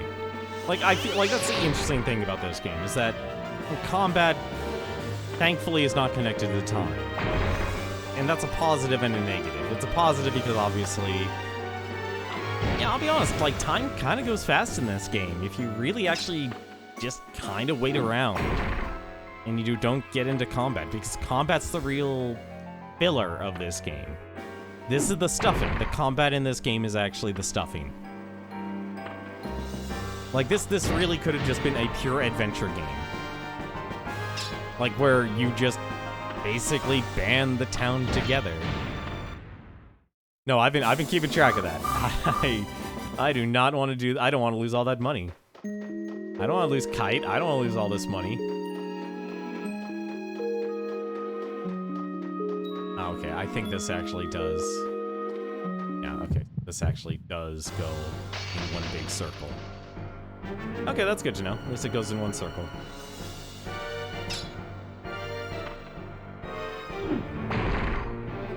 I just wish this game actually... Well, also Padma would literally say, like, oh, hey, are you gonna fight Zephypolis at the wedding? Like, he'll always ask that question, so...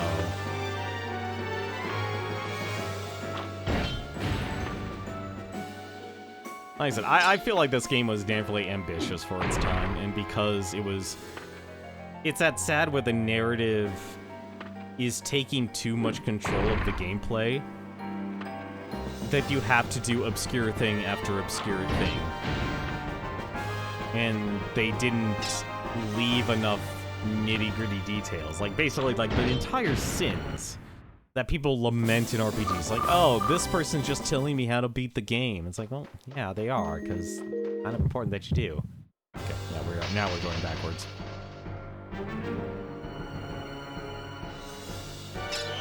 Okay, at least the bottom floor is understandable. They did mention a good way of leveling skills if you want to hear it. I'm actually curious how you would level. Okay, leveling skills in this game is important because it's clearly connected to your damage output.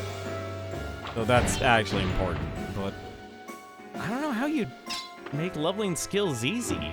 Or efficient, I should say. Because it's clear it's based on... Leveling the skill itself is based on use.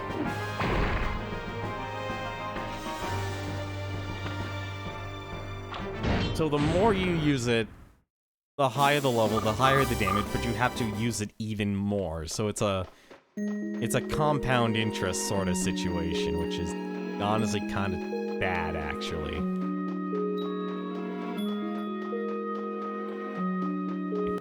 Where Kite is.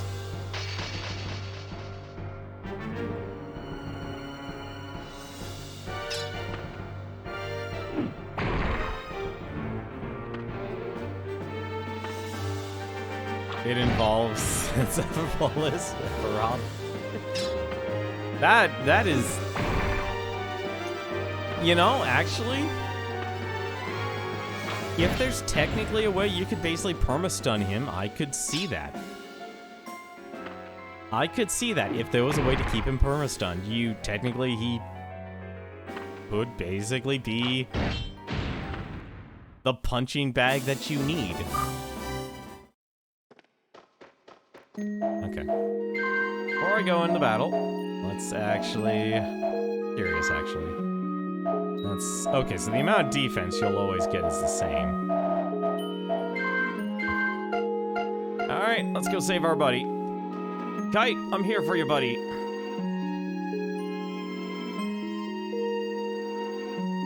I won't let you go.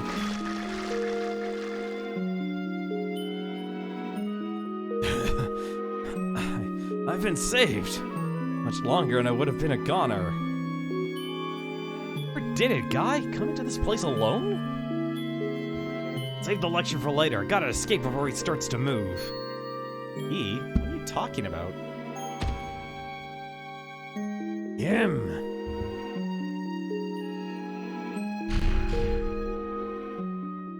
Oh no. The entrance has been blocked off.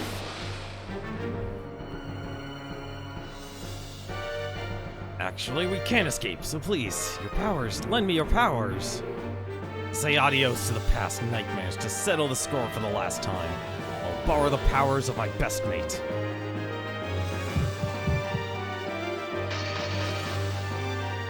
Oh, magic seagull. Drowned corpses? Ugh.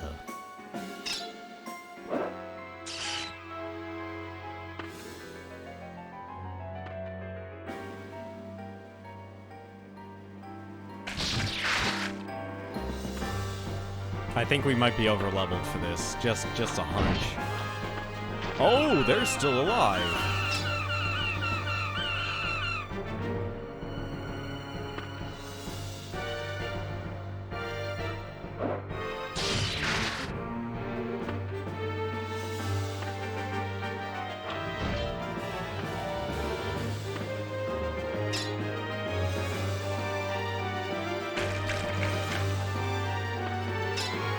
Yeah, like I said, I think that's kind of the downside about this game. Let's just build. Why?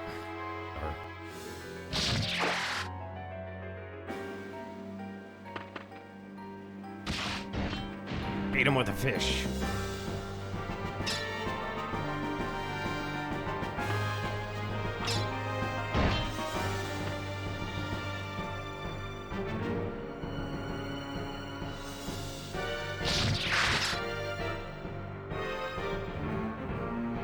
Level up jump slash, since why not?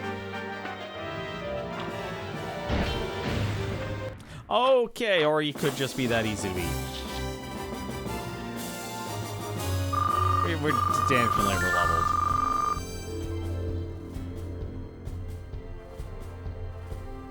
Hey, let's hurry. The island's starting to break apart. Oh god, do I actually have to leave? I do. Oh, come on, game. Really? You're doing this to me?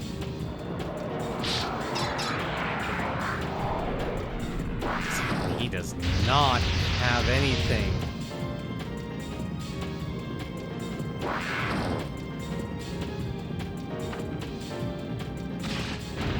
Well, true, I would just be in a time loop, but still.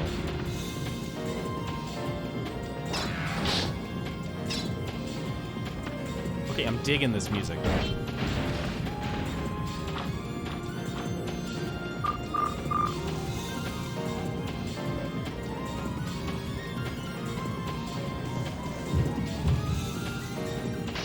Oh! Oh, that's not good. I just noticed what's going on.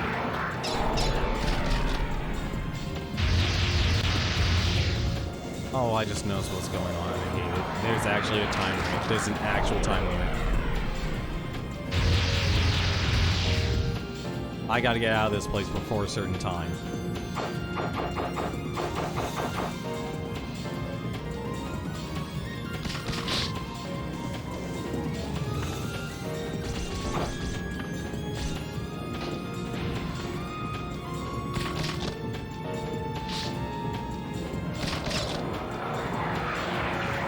They went the distance. They went the distance. I'm actually surprised by that. That's honestly kind of impressive.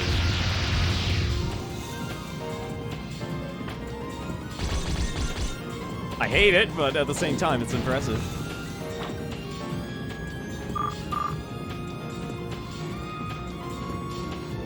Get me out of here.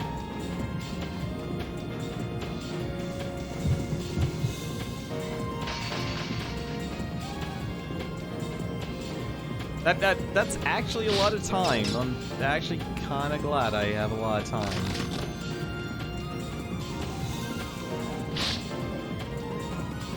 It's a shame Kite doesn't have really fast attacks.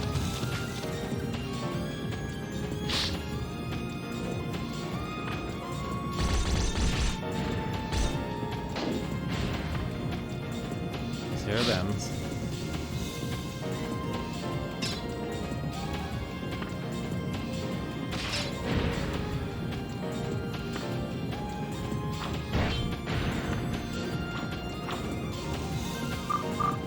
I can't believe you had to do all these things by yourself.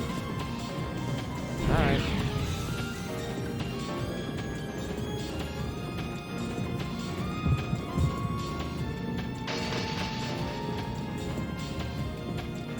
That is so many enemies.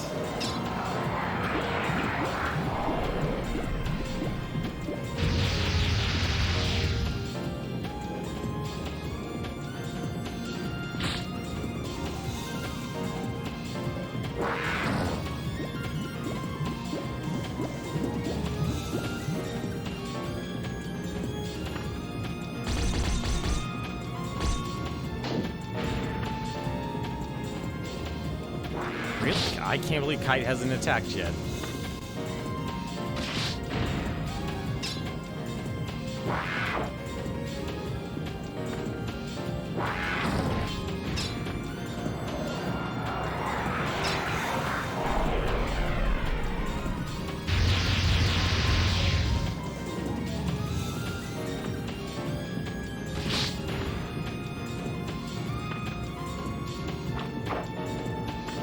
Come on, mouse.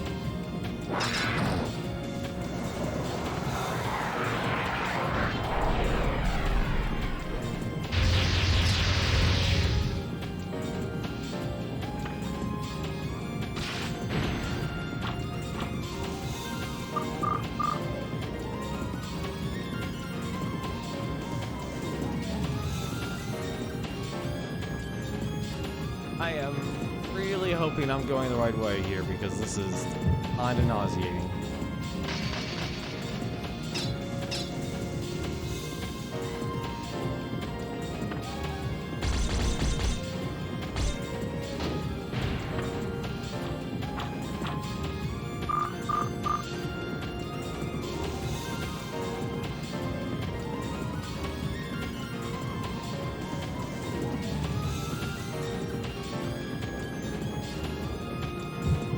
Oh, it looks like I have enough time.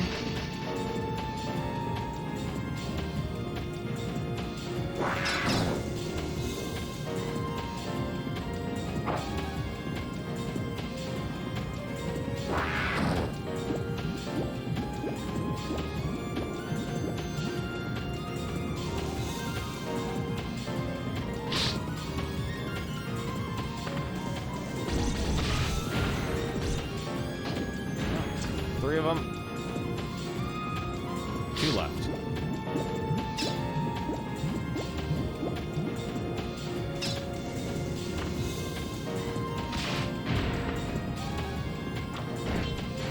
See, this becomes so much, like, better. This becomes so much more tolerable.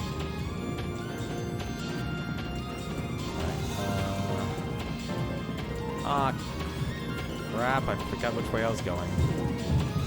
I forgot which way I was going. The heck does this game actually make me forget where I'm going?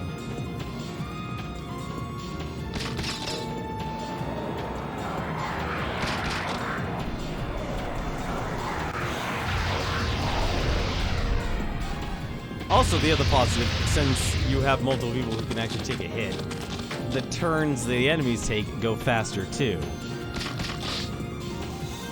So it's actually a positive having a party in this game. Not just like in terms of enemies you're killing, but also just enemies you're able to attack you and use their turn.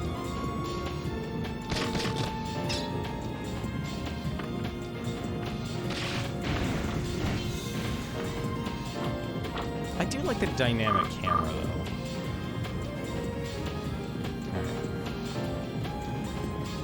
Oh, shoot, that was the wrong way.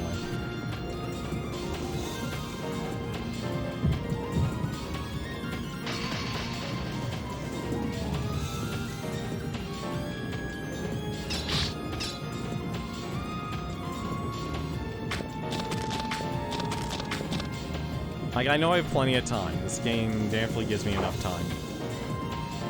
I'm surprised I wasn't able to find the map pieces, though. That's, if anything, the big surprise to me. I would have thought, like, they would just give it to you.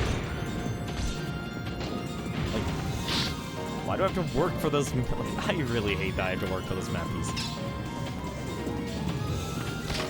It's silly. Like, I get why they separated it. And the fast travel is nice, but still, it's... Don't need them. Get me out of here. The chances for looting has passed.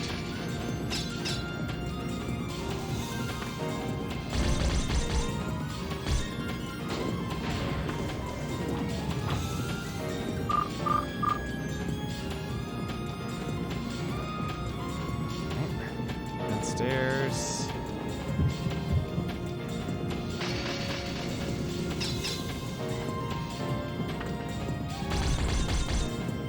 I'm actually curious what level these enemies actually are supposed to be.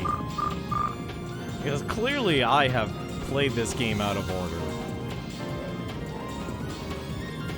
I've played this game way out of order.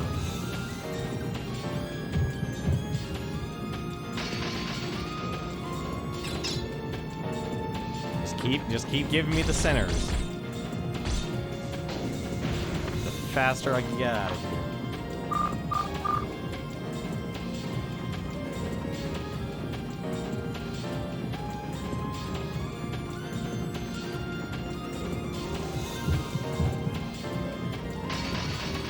There's a monster log you can get. Forget that. I'm just already gonna say, forget something like that. This game is way too into itself to actually... I'm actually surprised we don't have a... Actually, no, I shouldn't be. This is a PlayStation 2. They wouldn't give you a monster log. It's too... this is too early. This game was developed during the Dreamcast days. There are very few game developers actually took the time to make, like, a monster log. Never mind actually making one accessible. We did actually miss a chest.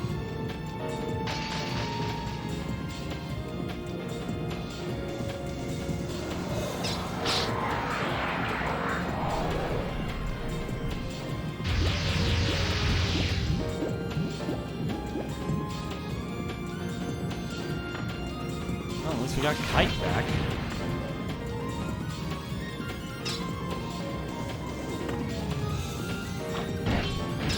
Hopefully we'll have Kite back. Maybe he's already a ghost. Maybe he was dead the entire time. Let's see.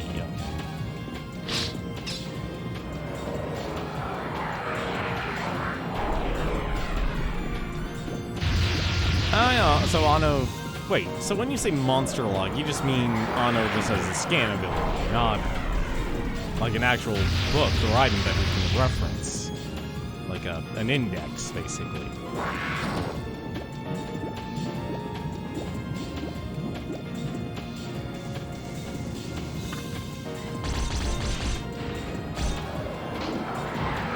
Okay, alright, got all three.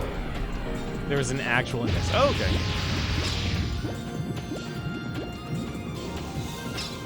That's actually a good thing. Like I said, this game is just weird to me because, like, there's parts of this game that are super meticulous. It's like, that I appreciate, but at the same time, it's like, just as negligent in those details. Oh god, the party level rose again. Alright, so here's the challenge. I have no idea how to get out of here. Okay, section 1.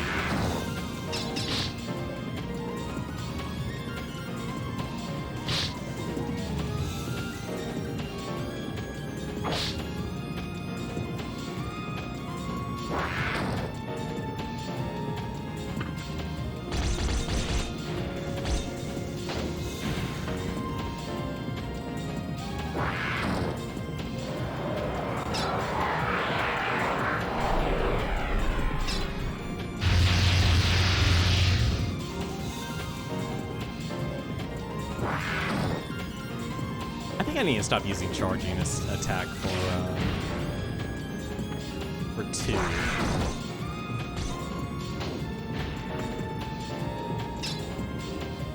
I mean, it doesn't matter now that I have a party member. Okay, so 30. Okay, so... God, with everything open, I have no idea how to get out of here. Found.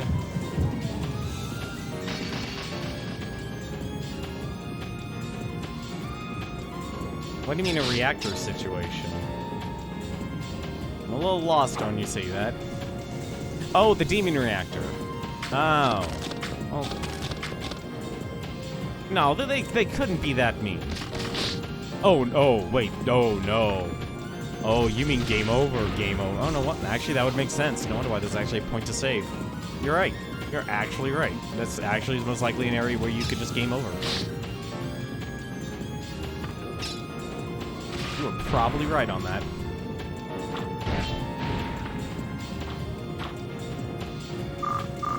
I could very much... I could see that happening with this game. I could see that happening with this game.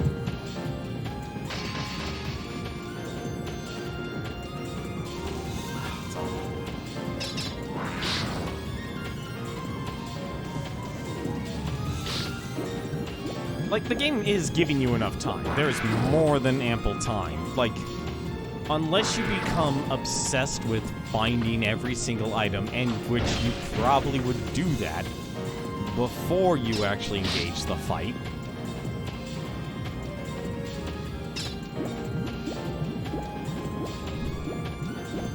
Because I'll be honest, like, you have all the time in the world to explore this dungeon and not be affected by anything.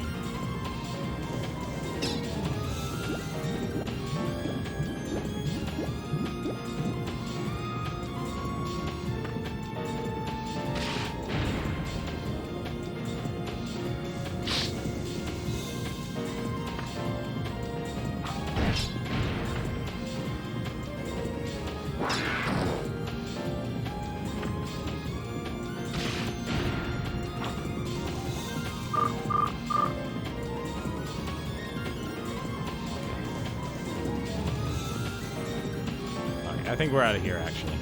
We're out of here. This is actually the exit. But I could easily see getting lost here is easy. Getting lost here is very easy.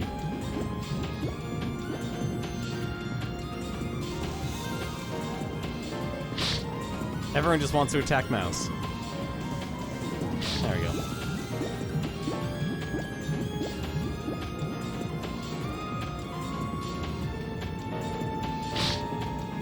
Before Mouse can attack, he literally has to be attacked by everyone. The turn order.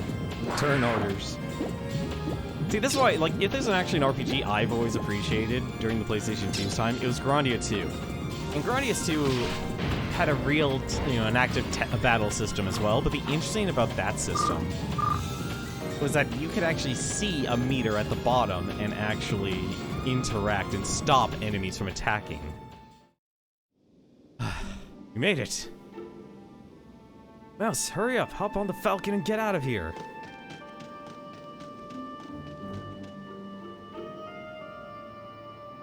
Goodbye, dungeon.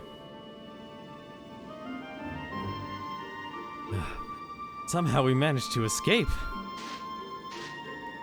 Yeah. Your ship has...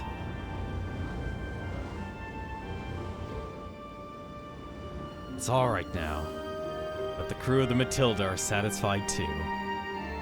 They're saying, "Good job, Captain. You can now rest soundly." That's how I see it. I did it, everyone. Finally, at last. Sorry it took so long. Hey, thanks, Mouse. You saved me. I owe you my life. Thanks. Hey, Mouse. Well, if it is Rummy, got a good nose, huh? You're safe. I'm so relieved. Yeah, we're both alright. I'm here too, you know. In top shape. Make fun of me, Kite. We could have. We'd save you too. Without the falcon, we couldn't cross the sea, and we only had enough money to buy one bird. That's right.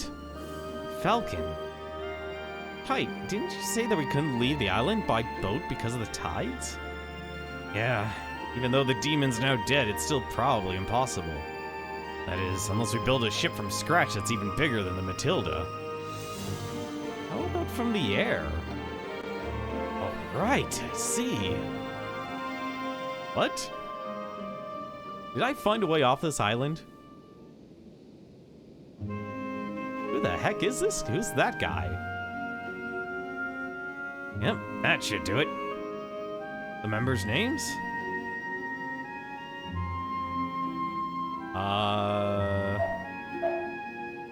Yeah, sure, let's just go with Beak. I don't know who Beak is, but okay. And Fang. Wait a minute. Are we literally dragging two people into this mess? Oh my god, we're literally dragging two people into this mess, aren't we? Beak and Fang? What unusual names. What kind of people are they? They're longtime friends, and they're the greatest. Mouse, Beak, Fang. It's a long story, but they're called the Golden Three. I have a band. Guys, I have a band. The mouse, the bird, and the wolf. Oh my god. Okay, you wanna know one reason I haven't actually been having any emotes and stuff? There are actually three animals I've always been like bouncing my... three animals I've actually been bouncing back and forth on. A rat, a raven, and a wolf. Mouse, Beak, Fang. Are they fellow musicians, or are they fellow thieves? They're both. Oh my god, we actually do have a band. Alright, all done. There.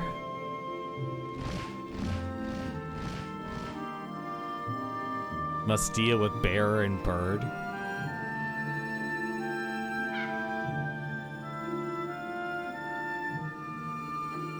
Oh, hopefully they'll be able to escape. There. I wonder if this will reach Mouse's friends. It will if they haven't moved. Instead of putting your faith in something so unreliable, why don't we use the Falcon and let at least one person escape from this island? That's impossible. If he asked, he won't do that. If he was the kind of guy who'd escape alone, I wouldn't have to suffer like this. Besides, he now has a reason to stay on the island and fight this thing to the end. Mouse. Oh, I get it. Because of her, isn't it? No, I just like watching my friends suffer along with me. Mouse have received a piece of map from Kite. What did we... Oh, we actually got the pieces that we actually missed. Really?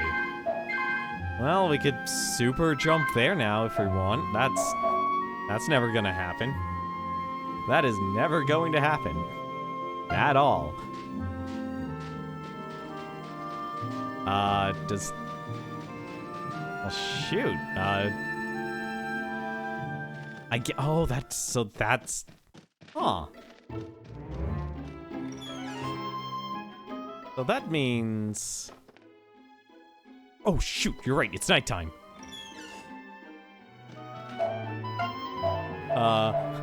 Hang on a second. We need to... We need to do this. We need to be smart. We need to be smart. Hang on a second. Hang on a second.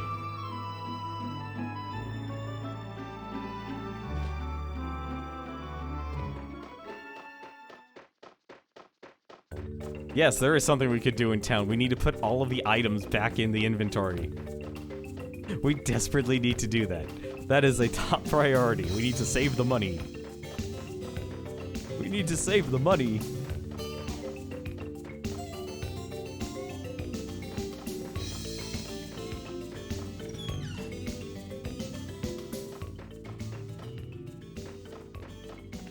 Alright. That is the most amount of money I'll ever have in this game. Alright,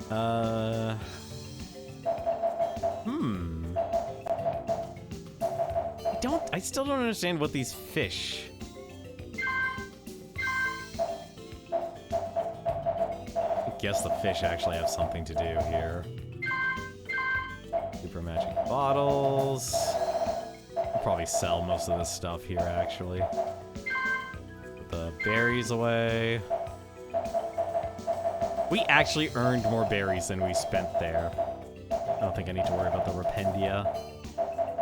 Yeah, we can pretty much sell everything else, actually. Does Kite get stronger? I think he does. I think it depends on, like, what fish he uses. I think he has a lot of potential as a character, but at the same time, like, it's honestly kind of undercut, because I don't know if his power resets or not.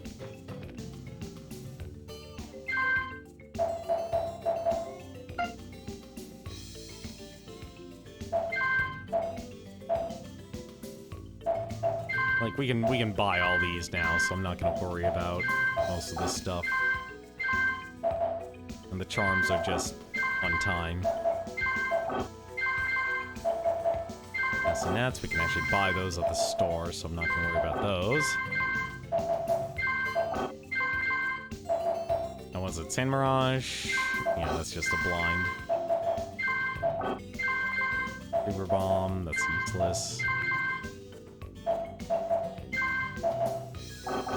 Allows you to Sandstorm Ball, allows you to escape a battle. I probably actually, I'll keep the Revive Potion. Magic. Oh, oh, whoops. You know what, it's already Friday, I'm not gonna bother.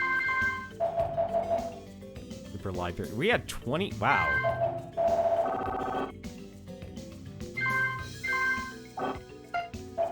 Oh, we only had 9 left. Never mind.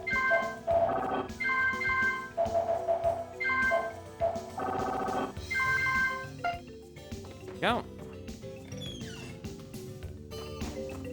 I mean, honestly, he does decent damage. It's not the best, though. I mean, like...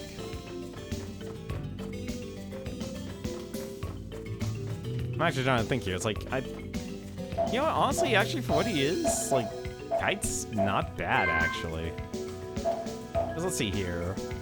Like, for not having upgradable stats, he has very high defense. He has... The only, like, his weakness is his magic. His magic and magic defense. I'm curious, too. Like, this is odd.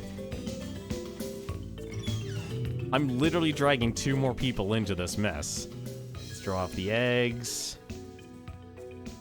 You know what? Actually, hang on a second. I'm curious. We have 37.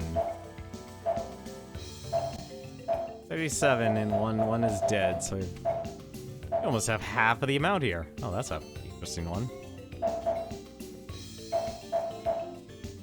Look at all the unique birds here.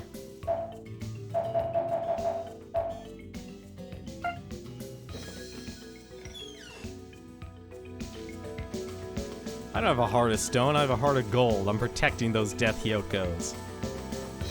I've already lost one, I'm not losing another.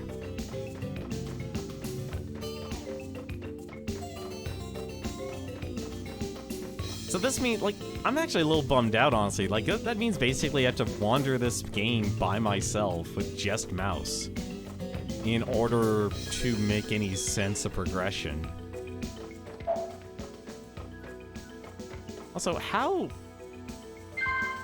Oops, that's wrong thing. Let's just put the revive potions in there. Alright. I'm actually confused here. What time is it? Like, it's nighttime. Clearly, but at the same time... I probably should actually give these to someone. Do you...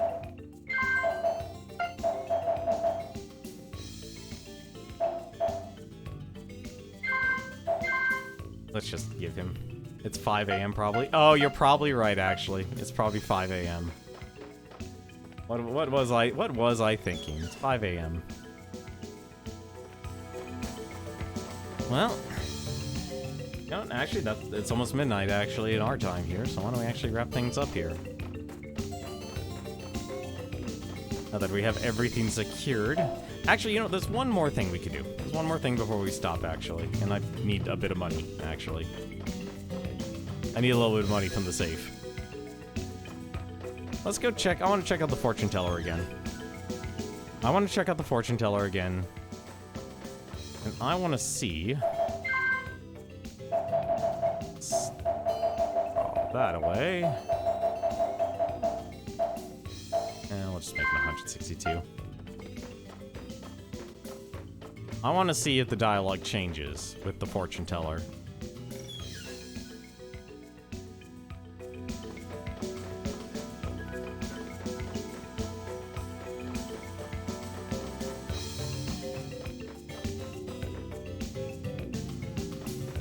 Because if the dialogue doesn't change, that means... At least in my mind, that means we only have the thief and Rinna left then. Unless the... Oh my god, I just realized the thief's... The... Xena. Not... Xena could actually be the character. Alright, let's get started. Oh, this is quite... I can see... Yes, I can see it all. Man is very cunning. I see a man who's carrying a sad burden. Okay, it's probably the thief then. His friends, his girlfriend, you will bring something huge. Something very large will be taken. Okay, so no, it's gotta be the thief.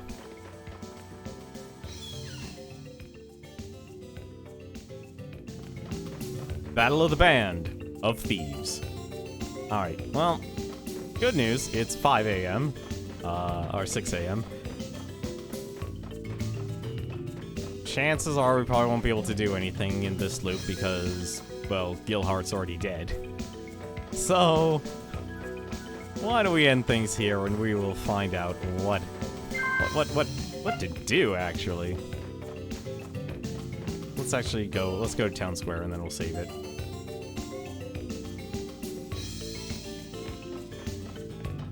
What the heck am I? Okay.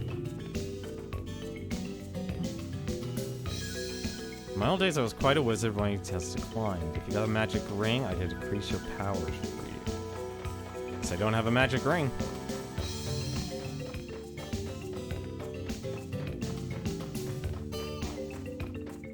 Yeah, so I think we only have Rinna and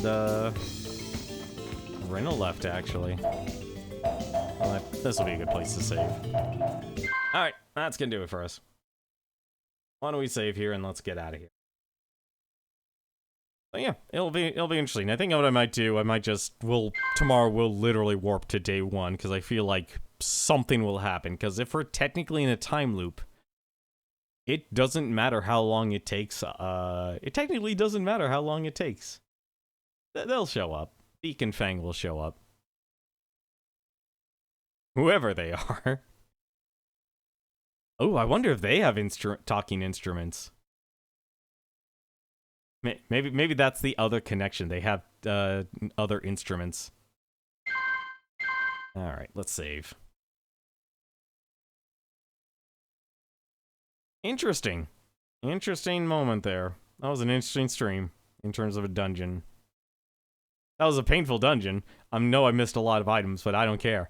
Like, that's a very confusing way to do a dungeon, is literally, alright, first there's walls, now there's no walls. Good luck. But tomorrow we'll probably just sleep our way. We'll start on day 1 and we'll see what happens. See if Beak and Fang show up. See if we can actually save Gilhart. I don't know what to do because there's nobody who really talks about Gilhart aside from there's rumors of an attack on the second night. So I'm curious to see if anything happens. You miss Mouse's strongest weapon, Excalibur. But Excalibur's not an instrument. How do you play a sword? How do you play a sword? But, like I said, though, that is definitely going to do it for us tonight. But now, let's see who's actually streaming. There are a couple people who I know who are streaming at the moment. The first one is Jade. I'm surprised he's actually still streaming right now. Apparently he's playing a little bit of Age of Empires. He's an old-time retro streamer since the days of Justin.tv, but he's making this year his attempt to make streaming a career. So definitely go check him out and support him. And other than that, we have Exfo here. Looks like he's actually only playing on games and demos, but the subtitle is called Cute Little Roguelite. If you're watching him, he's one of the hosts. He's one of the co-hosts on the Top Down Perspective, which is on every Thursday night. But that's gonna do it for me, though. Thank you very much for watching, guys. Hope you enjoyed tonight's stream. Definitely interesting. The unfortunate part is, I don't know if we've made progression or not. I'm still confused if we made progression, but we got a character back and we unlocked Flossie, so there you go. I'll take that as a win. But, as always, until then, take care.